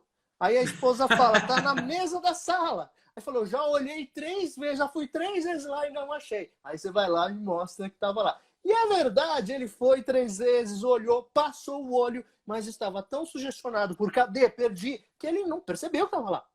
Então, Que coisa mesmo incrível. estando na frente, a chave, os óculos, a gente não vê sendo levado pela imaginação e pela previsão que nosso cérebro faz que aquele óculos sumiu, de que a chave não está lá. E esse fenômeno é natural. Nós produzimos naturalmente na vida, portanto, a gente também pode produzir num palco, porque não tem nada que a gente Entendi. faça em hipnose que se tenha a ver com transes ou estados alterados ou coisas malucas ou controle, porque é uma forma de reproduzir, seja numa demonstração, seja numa terapia, seja num processo de autoconhecimento, fenômenos naturais que são do nosso cérebro. Coisa incrível, que coisa incrível. E isso me trouxe a ideia de que você não usa isso, obviamente, só na sua vida pessoal, você pode usar isso com seus próprios filhos. Sim. Você pode sentar num momento de noite com seu filho, relaxar e sugerir coisas para ele também. Olha, você tem condição, você tem condição de estudar e aprender, você tem condição de se concentrar, isso tudo já está em você. Ou seja, você pode sugerir isso constantemente e tornar o seu filho alguém melhor, porque você está abastecendo ele de crenças positivas. Exatamente. O grande nome da hipnose clássica, é incrível. que era o Dave Elman, que eu mencionei ele no começo, ele falava, né? O que é hipnose? Como ele define a hipnose? É rebaixar o nível crítico, que é esse nosso lado crítico que não aceita qualquer abobrinha. Crianças não têm nível crítico. Por isso que se eu falar do coelhinho da Páscoa para uma criança de 4 anos, ela vai acreditar e vai acreditar que aquilo é real. Então ele dizia, as crianças já vivem hipnotizadas. Isso seria uma explicação que ele dava, isso lá nos anos 50, que ele dava para, geralmente, quando eu vou fazer uma regressão e buscar a origem de um trauma, geralmente vai para a infância. Porque é um momento em que a criança vai criando os medos e aprendendo o mundo. A criança é extremamente influenciável pelo mundo. Aqueles amiguinhos imaginários, as crianças geralmente são reais para elas. Elas também são mais suscetíveis e mais traumatizáveis. Agora, você pega o Joãozinho, que é uma criança suscetível, e aí pega o pai, que é a maior autoridade diante do Joãozinho. É o super-herói do Joãozinho, ele acredita tudo no que o pai fala. Aí o pai fala assim para alguém, Joãozinho ouvindo, o Joãozinho, ele é ruim em matemática. Ele é péssimo em matemática. O Joãozinho entende aquilo como a realidade dele. A maior autoridade está influenciando ele naquilo. Então, isso que você está falando é extremamente real, para o bem ou para o mal. A gente tem uma influência muito grande sobre os nossos filhos e na educação, sobretudo porque eles estão em formação, eles estão apreendendo o mundo, eles são altamente suscetíveis à realidade, seja negativa, seja positiva, e saber disso é um grande diferencial e um grande poder para pais, para educadores. Voltando àquela tua pergunta que você me fez no começo, como a hipnose pode me ajudar? Pais educadores, conhecendo isso, podem educar de uma forma melhor os seus filhos, transformando eles em pessoas mais emocionalmente preparadas, mais crentes dos seus recursos e engajadas nas suas capacidades próprias. Então, isso é extremamente poderoso. Às vezes, alguns alunos meus falam, pô, se eu soubesse disso, eu teria educado meu filho de uma maneira diferente. Eu falo assim, não se preocupa. Mesmo que você soubesse, seu filho seria meu cliente de qualquer jeito. Porque a gente erra buscando acertar, não tem jeito. A gente pode prever tudo. Claro. Mas quanto mais a gente sabe, mais coisas a gente pode fazer boas para os nossos filhos e dentro da nossa vida. Cara, que maravilha. Para nós fechar, então, Fernando, a pergunta que eu faço a todos os professores aí que vão trabalhar com a gente nesse grande projeto é a seguinte: o que podemos esperar para ver na disciplina chamada Desenvolvimento e Autoconhecimento com Hipnose? Olha, ela vai ser uma disciplina que eu estou muito animado em criar, né? Já estou assim meio, até diria assim, meio desesperado como é que eu vou colocar tudo que eu gostaria de falar nas horas limitadas que eu tenho. Que maravilha, maravilha. Mas é justamente uma disciplina que vai buscar ensinar ao gestor como usar a hipnose e a auto-hipnose como recursos para ele ter excelência naquilo que ele faz.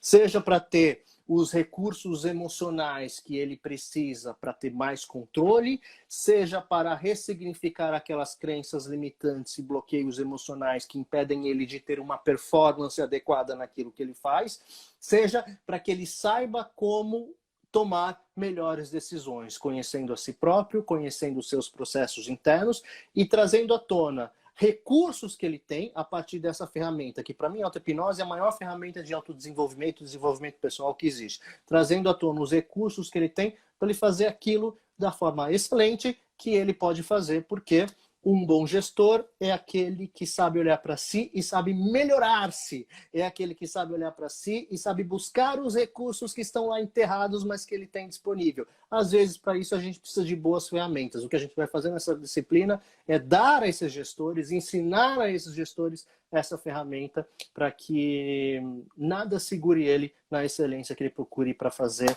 o trabalho dele da melhor forma. Que maravilha, cara. Que maravilha. Cara, desculpa ter passado o nosso tempo aqui, mas eu acho que valeu a pena, o papo maravilhoso. Eu só tenho a te agradecer aí o teu tempo, a tua disposição, a forma como você passa isso. Eu acho que o público que nos assistiu aqui e quem vai nos assistir isso agora para o resto da eternidade vai aproveitar cada passinho dessa nossa história. Eu tenho certeza que o Fernando está totalmente à disposição, gente. Quem Claro. quiser conversar com ele, vai lá no Instagram dele, Fernando Colella, que ele responde as perguntas, entre em contato, tire dúvidas, saiba escolher os seus mentores. Eu sempre digo isso às pessoas. Se você quer aprender algo, vai nos canais certos para você aprender esse algo, porque você vai aprender a verdade. Às vezes a verdade ela é um pouco mais difícil de encarar, mas é o que realmente acontece, sabe? Então, assim, saibam escolher os seus mentores. Então, acessem lá, sigam o professor Fernando.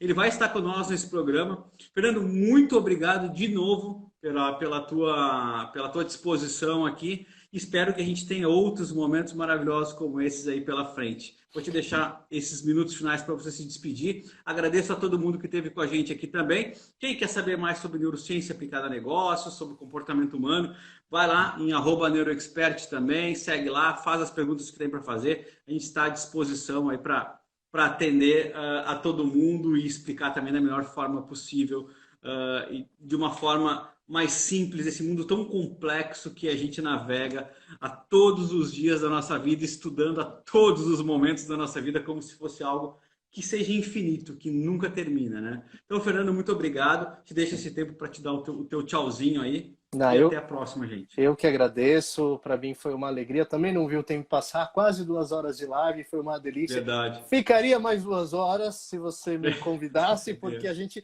adora falar sobre o que a gente ama. A gente adora falar sobre aquilo que a gente tem paixão genuína.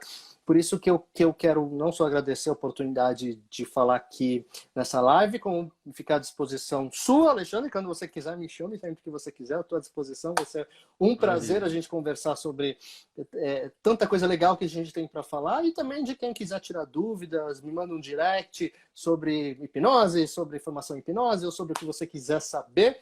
Vai ser um prazer, porque, de novo, eu adoro falar sobre aquilo que eu amo.